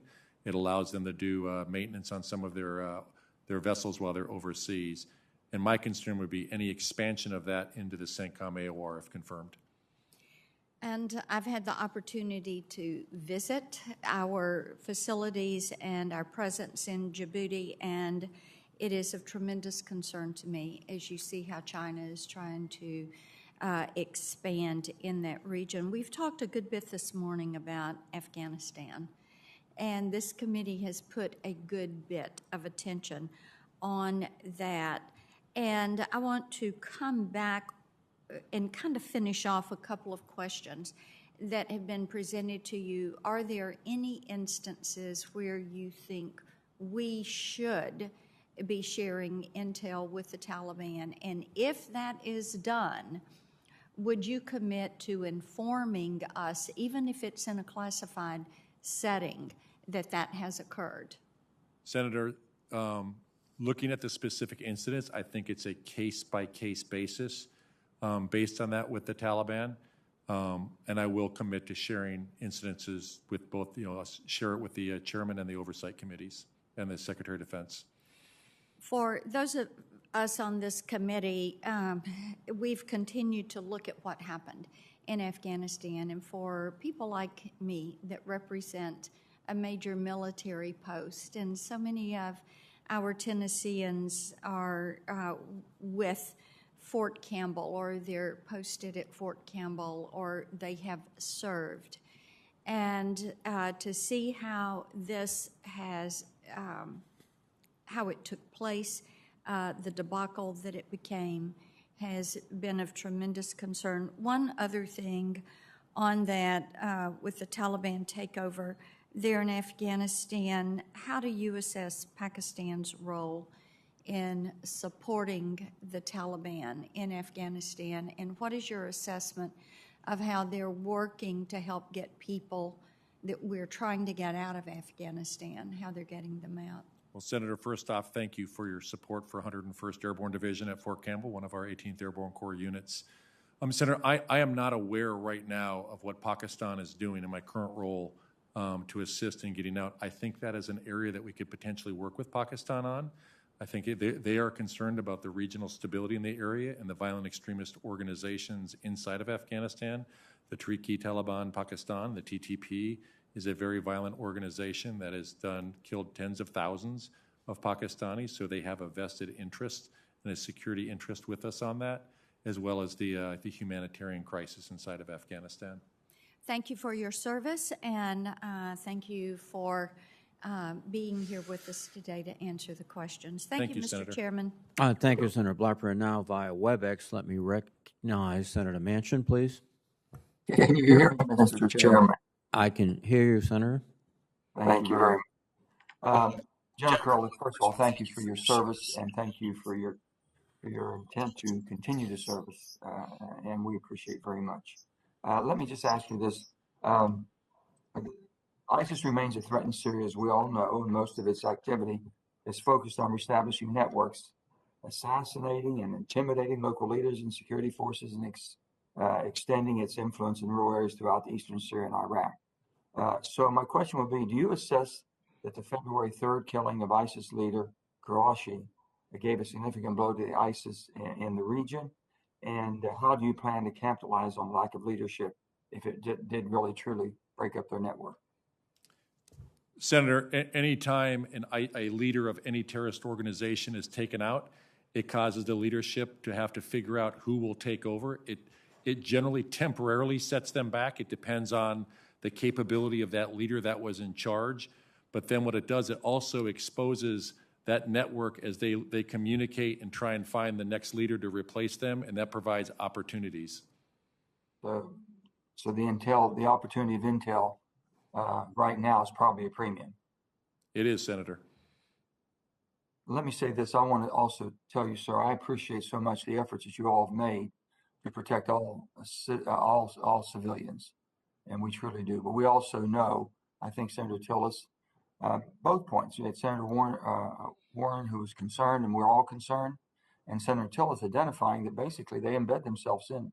So we know your job is difficult. We sympathize, but also we cannot allow these terrorists to go unchecked or undeterred. That's for sure. In the past, countering violent extreme groups with Al-Qaeda and Islamic State was a top national security, both of which are critical challenges to Centcom area of responsibility for decades. How do you assess the shift in resources with China and Russia right now taking the forefront in national security challenges facing the United States? That shift in resources would affect Centcom. Senator, I'll have to look at the missions, if confirmed, look at the missions assigned to CENTCOM, the resources allocated, and the risks associated with each of those missions, and look at ways to mitigate that risk. One of the ways is partially through partnerships and allies that can make up some of that mitigation, and also through technology going forward. But then I would come back to both the Chairman and the Secretary of Defense and inform this committee of any additional resources required. Let me ask if you have any knowledge of the validity to China's talking points of partnering with the Taliban in Afghanistan, and if so, how are we going to counter that? Senator, I know that the Taliban has reached out to China. That was in open source, but if confirmed, that is an area that I'll have to make a deep assessment of.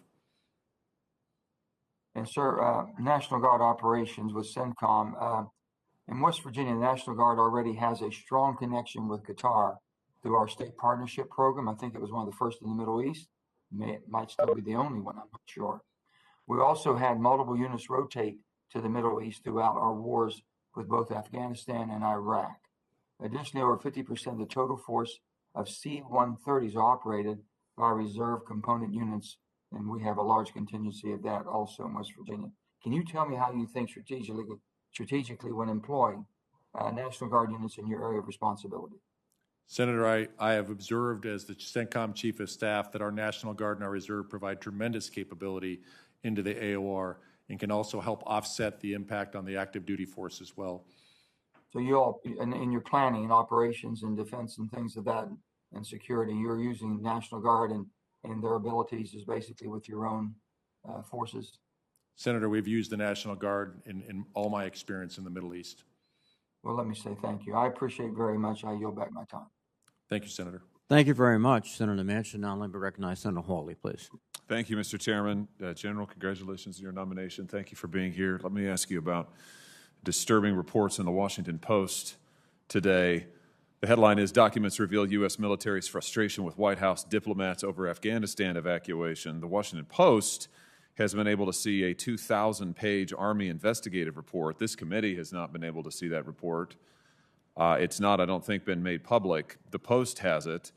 Their reporting today begins this way. Senior White House and State Department officials failed to grasp the Taliban's steady advance on Afghanistan's capital and resisted efforts by U.S. military leaders to prepare the evacuation of embassy personnel and Afghan allies weeks before Kabul's fall, placing American troops ordered to carry out the withdrawal in greater danger, according to sworn testimony from multiple commanders involved in the operation. General Farrell Sullivan goes on to say in his sworn testimony, in my opinion, the National Security Council, it's at the White House, was not seriously planning for an evacuation. Now, this report is disturbing for all kinds of reasons, not the least of which is it seems to directly contradict testimony that this committee has heard from, among others, General Milley, who had said that there was no way to have planned for or have anticipated the fall of Kabul. There was no way to have anticipated that anything like this would happen. And in fact, what the Army report seems to say is that military commanders repeatedly and for weeks, if not months, warned the White House and other leadership that something like this was imminently foreseeable, there needed to be action taken, and the White House and the State Department did nothing. Here's my question to you. I understand this morning that now Centcom and OSD have taken possession of this 2,000-page report. If you're confirmed, will you commit to releasing that full report to this committee? Senator, I would defer to the Secretary of Defense and the Joint Staff on that. So that's a no. Senator, if it's within my authority to do so, I would. If confirmed. If confirmed, and if it's within if it's up to you, you would do it. Senator, I believe it is publicly available. If confirmed, do you commit to provide to this committee in a timely manner any other information requested about the withdrawal in Afghanistan, including intelligence reports, assessments, and other material that may be at Centcom? Senator, I will provide to the Secretary of Defense and the Joint Chiefs and oversight committees whatever is required. Okay, the last part is the only part I'm interested in, the Oversight Committee. You would provide to this committee intelligence reports, assessments, other information that we request on the withdrawal from Afghanistan. Senator, I will come before this committee and testify on those reports. That's not quite what I'm asking. I'm not asking about your testimony. I'm asking about you providing information that we directly request that may be held at Centcom. Would you commit to us, if you're confirmed, to providing for us information that may be held at Centcom regarding withdrawal from Afghanistan, intelligence reports, assessments, et cetera? If it's within my authority to release, I would, Senator. Great, thank you. And I just want to say for the record that this committee needs to have open public hearings on this report. We need to have open public hearings on what we've learned about what has happened in Afghanistan, and no more closed briefings behind closed doors that shut out the American public and the cameras that we see behind us. And frankly, this committee's scarce interest in finding out what has happened in Afghanistan, I think, reflects badly on this committee, and it's time for this. It's time for members of this committee to get serious about it. Let me ask you, General, the Secretary of Defense has designated China as the department's pacing threat and the Indo-Pacific as its priority theater. Can I just ask you for a yes or no answer? Do you agree with that assessment? I do, Senator. Great. If the Indo-Pacific is the priority theater, then it would follow that other theaters are by definition lower priorities. Not unimportant, but if they're not the priority theater, then other theaters are lower priorities, and that would include the Middle East, I would think. Do you agree with that the Middle East would be a lower priority theater as compared to the Indo-Pacific? Per the 2018 NDS, that is accurate, Senator. Okay. And do you agree with that assessment? I do, Senator. Okay, good, great. The Vice Chairman of the Joint Chiefs wrote for the record, this is Admiral Grady I'm referring to, wrote for the record that DOD needs to do less in lower priority theaters so it can focus more of its scarce resources on deterring China in the Indo-Pacific, barring a significant increase, of course, in the defense budget. Do you agree with that assessment by the Vice Chairman? Senator, I do. Very good. Let me shift squarely to your AOR. Recent reports show that Israel and the UAE are moving quickly to improve security and intelligence cooperation. You've been asked a little bit about that, I think, in earlier parts of today's hearing. It's a great example of the opportunities created by the Abraham Accords, and I know that you've testified today that you understand the possibilities there. It's an example, I think, of something that Centcom can support in years ahead now that Israel is part of your AOR, the Centcom AOR. If you're confirmed, here's my question. How would you plan to empower Israel and our Gulf partners to work together and to strengthen deterrence at the regional level against Iranian aggression? And I see my time's expired, so I'll let you answer that, General, and then I'll return to my time to the chair. Thank you, Mr. Chairman. Senator, I think I have to make an assessment of that to find the best method forward. I think it's by going to each individual country and making that assessment. Thank you, Senator Hawley. Senator Duckworth, please.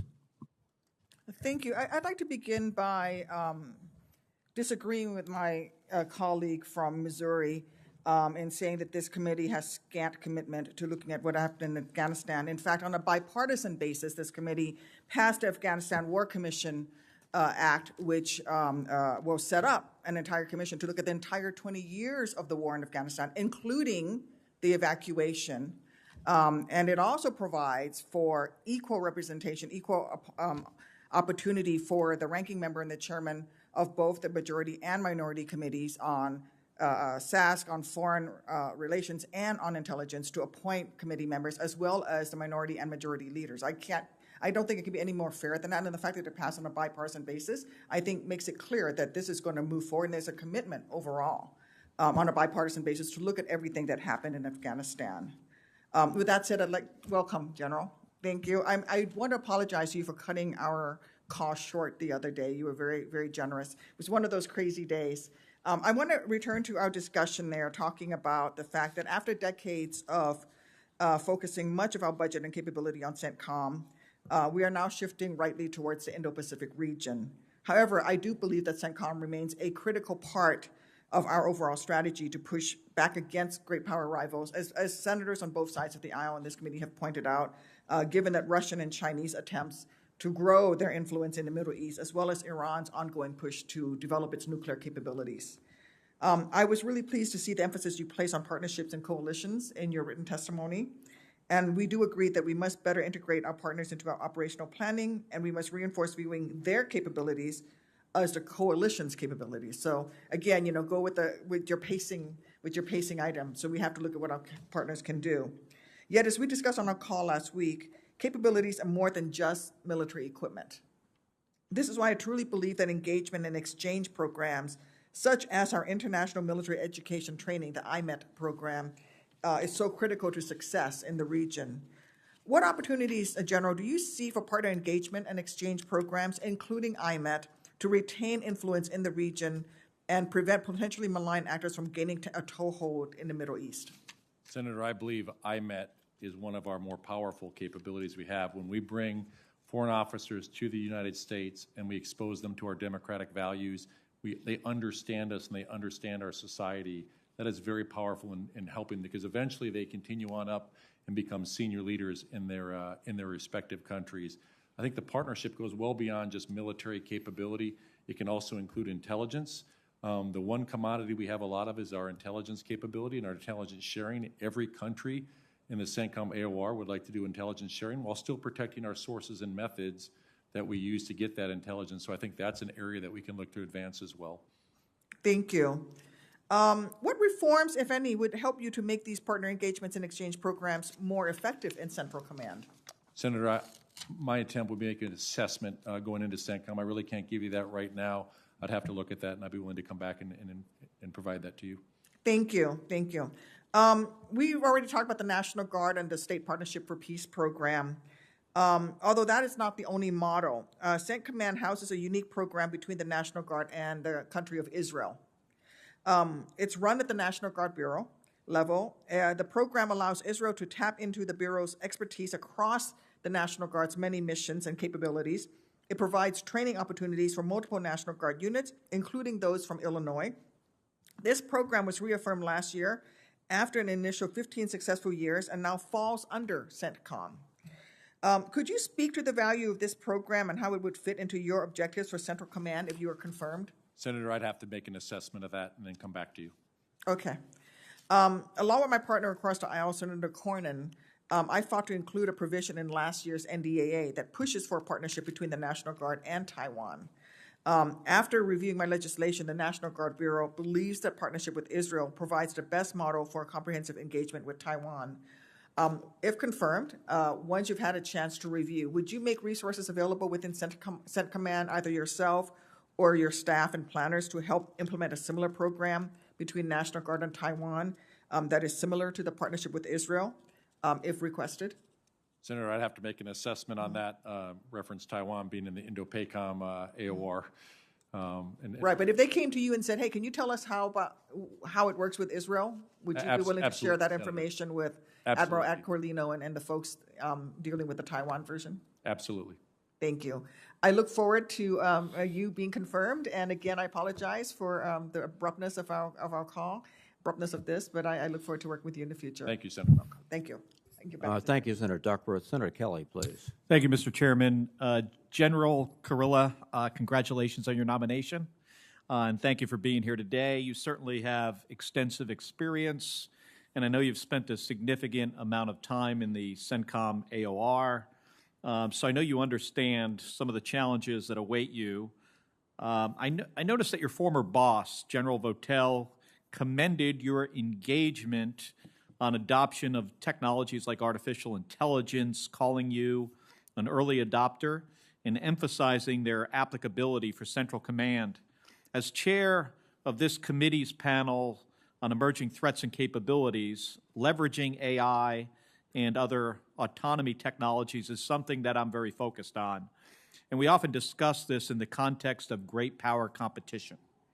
But I believe these capabilities will be increasingly important in regions like the Middle East, where we no longer have the sizable military presence and advantage that we've had in recent decades. So can you elaborate on how, if confirmed, you would leverage artificial intelligence and other emerging capabilities to address current challenges that we face in the region? Senator, thank you for that. I believe artificial intelligence, when it enables a human, can exponentially increase the capability of several of the things that we do now. Particularly where we're focused right now in the 18th Airborne Corps is in our targeting capability, where we can take large pieces of terrain and rapidly identify hundreds of targets, prioritize them based on a high priority target list that determines which ones we should strike with the resources that we have. And then that goes back into our firing solutions on doing that. And that happens in seconds versus what would take hours normally, or sometimes even days, to be able to develop these targets. And it's doing it in real time at the edge in our command posts and not being tied just back into a garrison computing environment. We do this quarterly, and we do it with all 6 services participating, and we share that with all of them in an attempt to make all the services better with our artificial intelligence, so rising tides raise all boats. It would be great if you could come to us with some ideas of what you would need next. If you could think about what does AI on the battlefield look like a decade from now, and let's make sure we develop the tools so it will be available. I want to move on to a couple other quick topics here. The Iraqi F-16 fighter force, they paid us $2 billion for these airplanes. The Arizona Air National Guard, the 162nd Fighter Wing in Tucson, plays a very critical role in training these Iraqi pilots to fly these F-16s. The 162nd is uniquely qualified to do this because of the access to ranges and unmatched flying days per year in southern Arizona. And the squadron also has decades of experience training foreign national pilots. General, what is your perspective on the value of the foreign pilot training to our combatant commanders? Senator, anytime we can get a partner to do something that we would do, that is a good thing because it reduces the requirements and resources on us. And I'm also concerned about, reports that the F-16 fleet faces, the Iraqi F-16 fleet faces some serious maintenance issues and readiness issues. So can you report back to this committee on both the status, if confirmed, the status of the Iraqi Air Force's F-16 fleet and actions needed to remedy any deficits? Yes, Senator. And then finally, General, as you know, Israel, which was once the purview of the European Command, is now part of Central Command, and you will oversee Central Command if confirmed.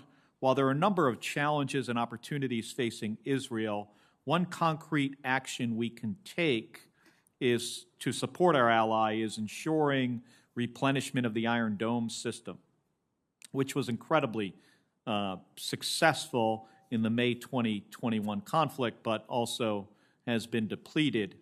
I'm proud of the role that Arizona has played in developing this technology, the technology behind the Iron Dome system, and I believe it's important that we work quickly to ensure that it can remain operational to protect Israeli civilians. What is the threat to Israel if the Iron Dome system is not replenished in a timely manner? Senator, the Iron Dome is a very capable system. The Army currently has 2 batteries that it's undergoing testing and evaluation.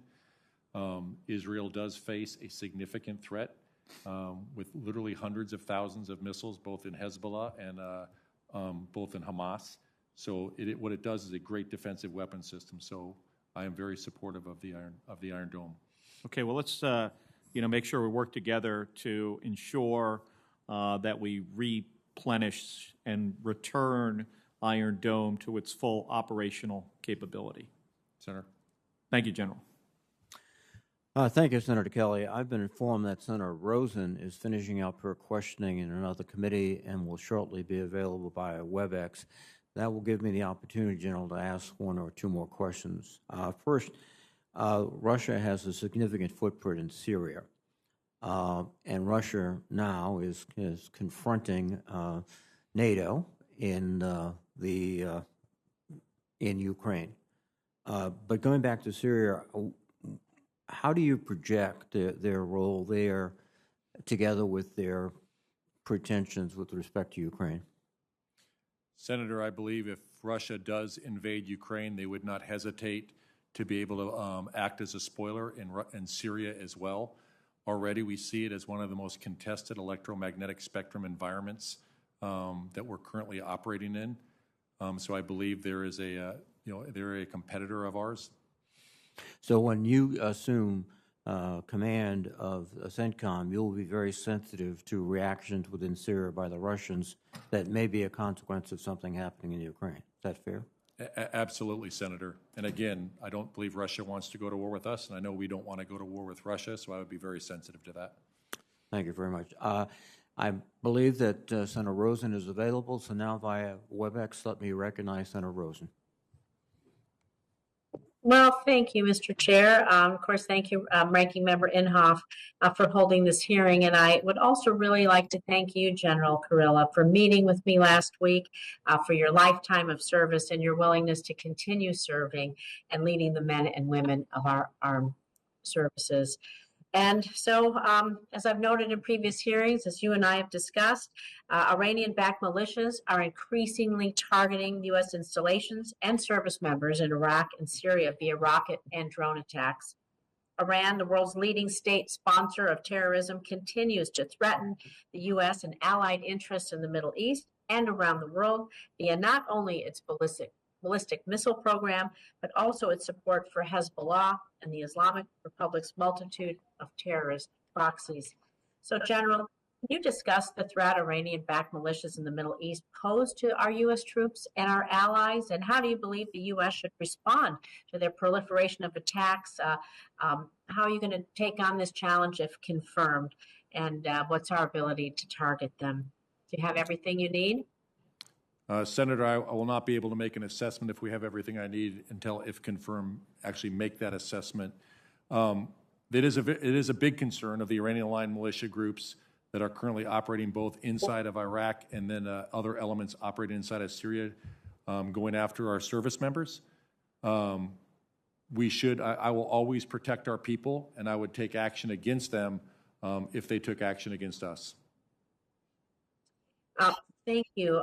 I want to also build on that a little bit as we think about Israel's transfer to Centcom, because now that Israel is within Centcom's area of responsibility, it is my sincere hope that this transfer will potentiate even greater military cooperation between the U.S. and Israel through our shared goals, as well as cooperation between our Arab and Israeli partners. So, General, I want to follow up on Senator King's question. If confirmed, how would you leverage the Abraham Accords to improve defense cooperation in the region in furtherance of U.S. interests? And do you have any plans to integrate the joint exercises with Israel and Arab states who've signed on to the normalization agreements? Senator, if confirmed, I'll make an assessment of the best ways to increase the cooperation between Israel and our Arab partners in the region. I think only good comes out of that when they're talking. When you have countries talking, it lowers the temperature. Israel brings some very unique capabilities in terms of their military component that they believe they can share with their Arab partners in the region to increase, specifically air and missile defense is a big area based on the threat from Iran. I'm a big fan of joint exercises because I believe collectively rising tides raise all boats. When you make the elements train together and they get better. So you definitely see a benefit to and opportunities to Israel's inclusion in CENTCOM. 100%, ma'am. And you spoke a little bit about Iranian incursion. And so what is your current assessment of CENTCOM's ability to respond to Iranian nuclear breakout? And I know you're not confirmed yet, but what are the contingency plans you believe CENTCOM should be prepared to execute in order to prevent an Iranian nuclear weapons, any capability? Senator, if confirmed, I would have to make an assessment of the current military capabilities and plans for any military action along those contingencies. Thank you. And of course, lots of terrorism in the region. And so we have to think about our future counterterrorism operations in Afghanistan. And I've asked questions in previous hearings about our ability to conduct counterterrorism operations in Afghanistan now that we no longer have a boots on the ground presence. And I'd like to ask you a little bit about this as well. So, General, if confirmed, how do you plan to execute an enduring counterterrorism strategy that will be able to address and counter the influence of violent extremist organizations in Afghanistan and the region? Senator, over-the-horizon counterterrorism is difficult. It's not impossible. I think I have to make an assessment of the actual mission and then those resources to apply against it and highlight the risks and look for ways to mitigate that risk, either through basing additional resources, intelligence assets, technology that can then increase the effectiveness of that counterterrorism.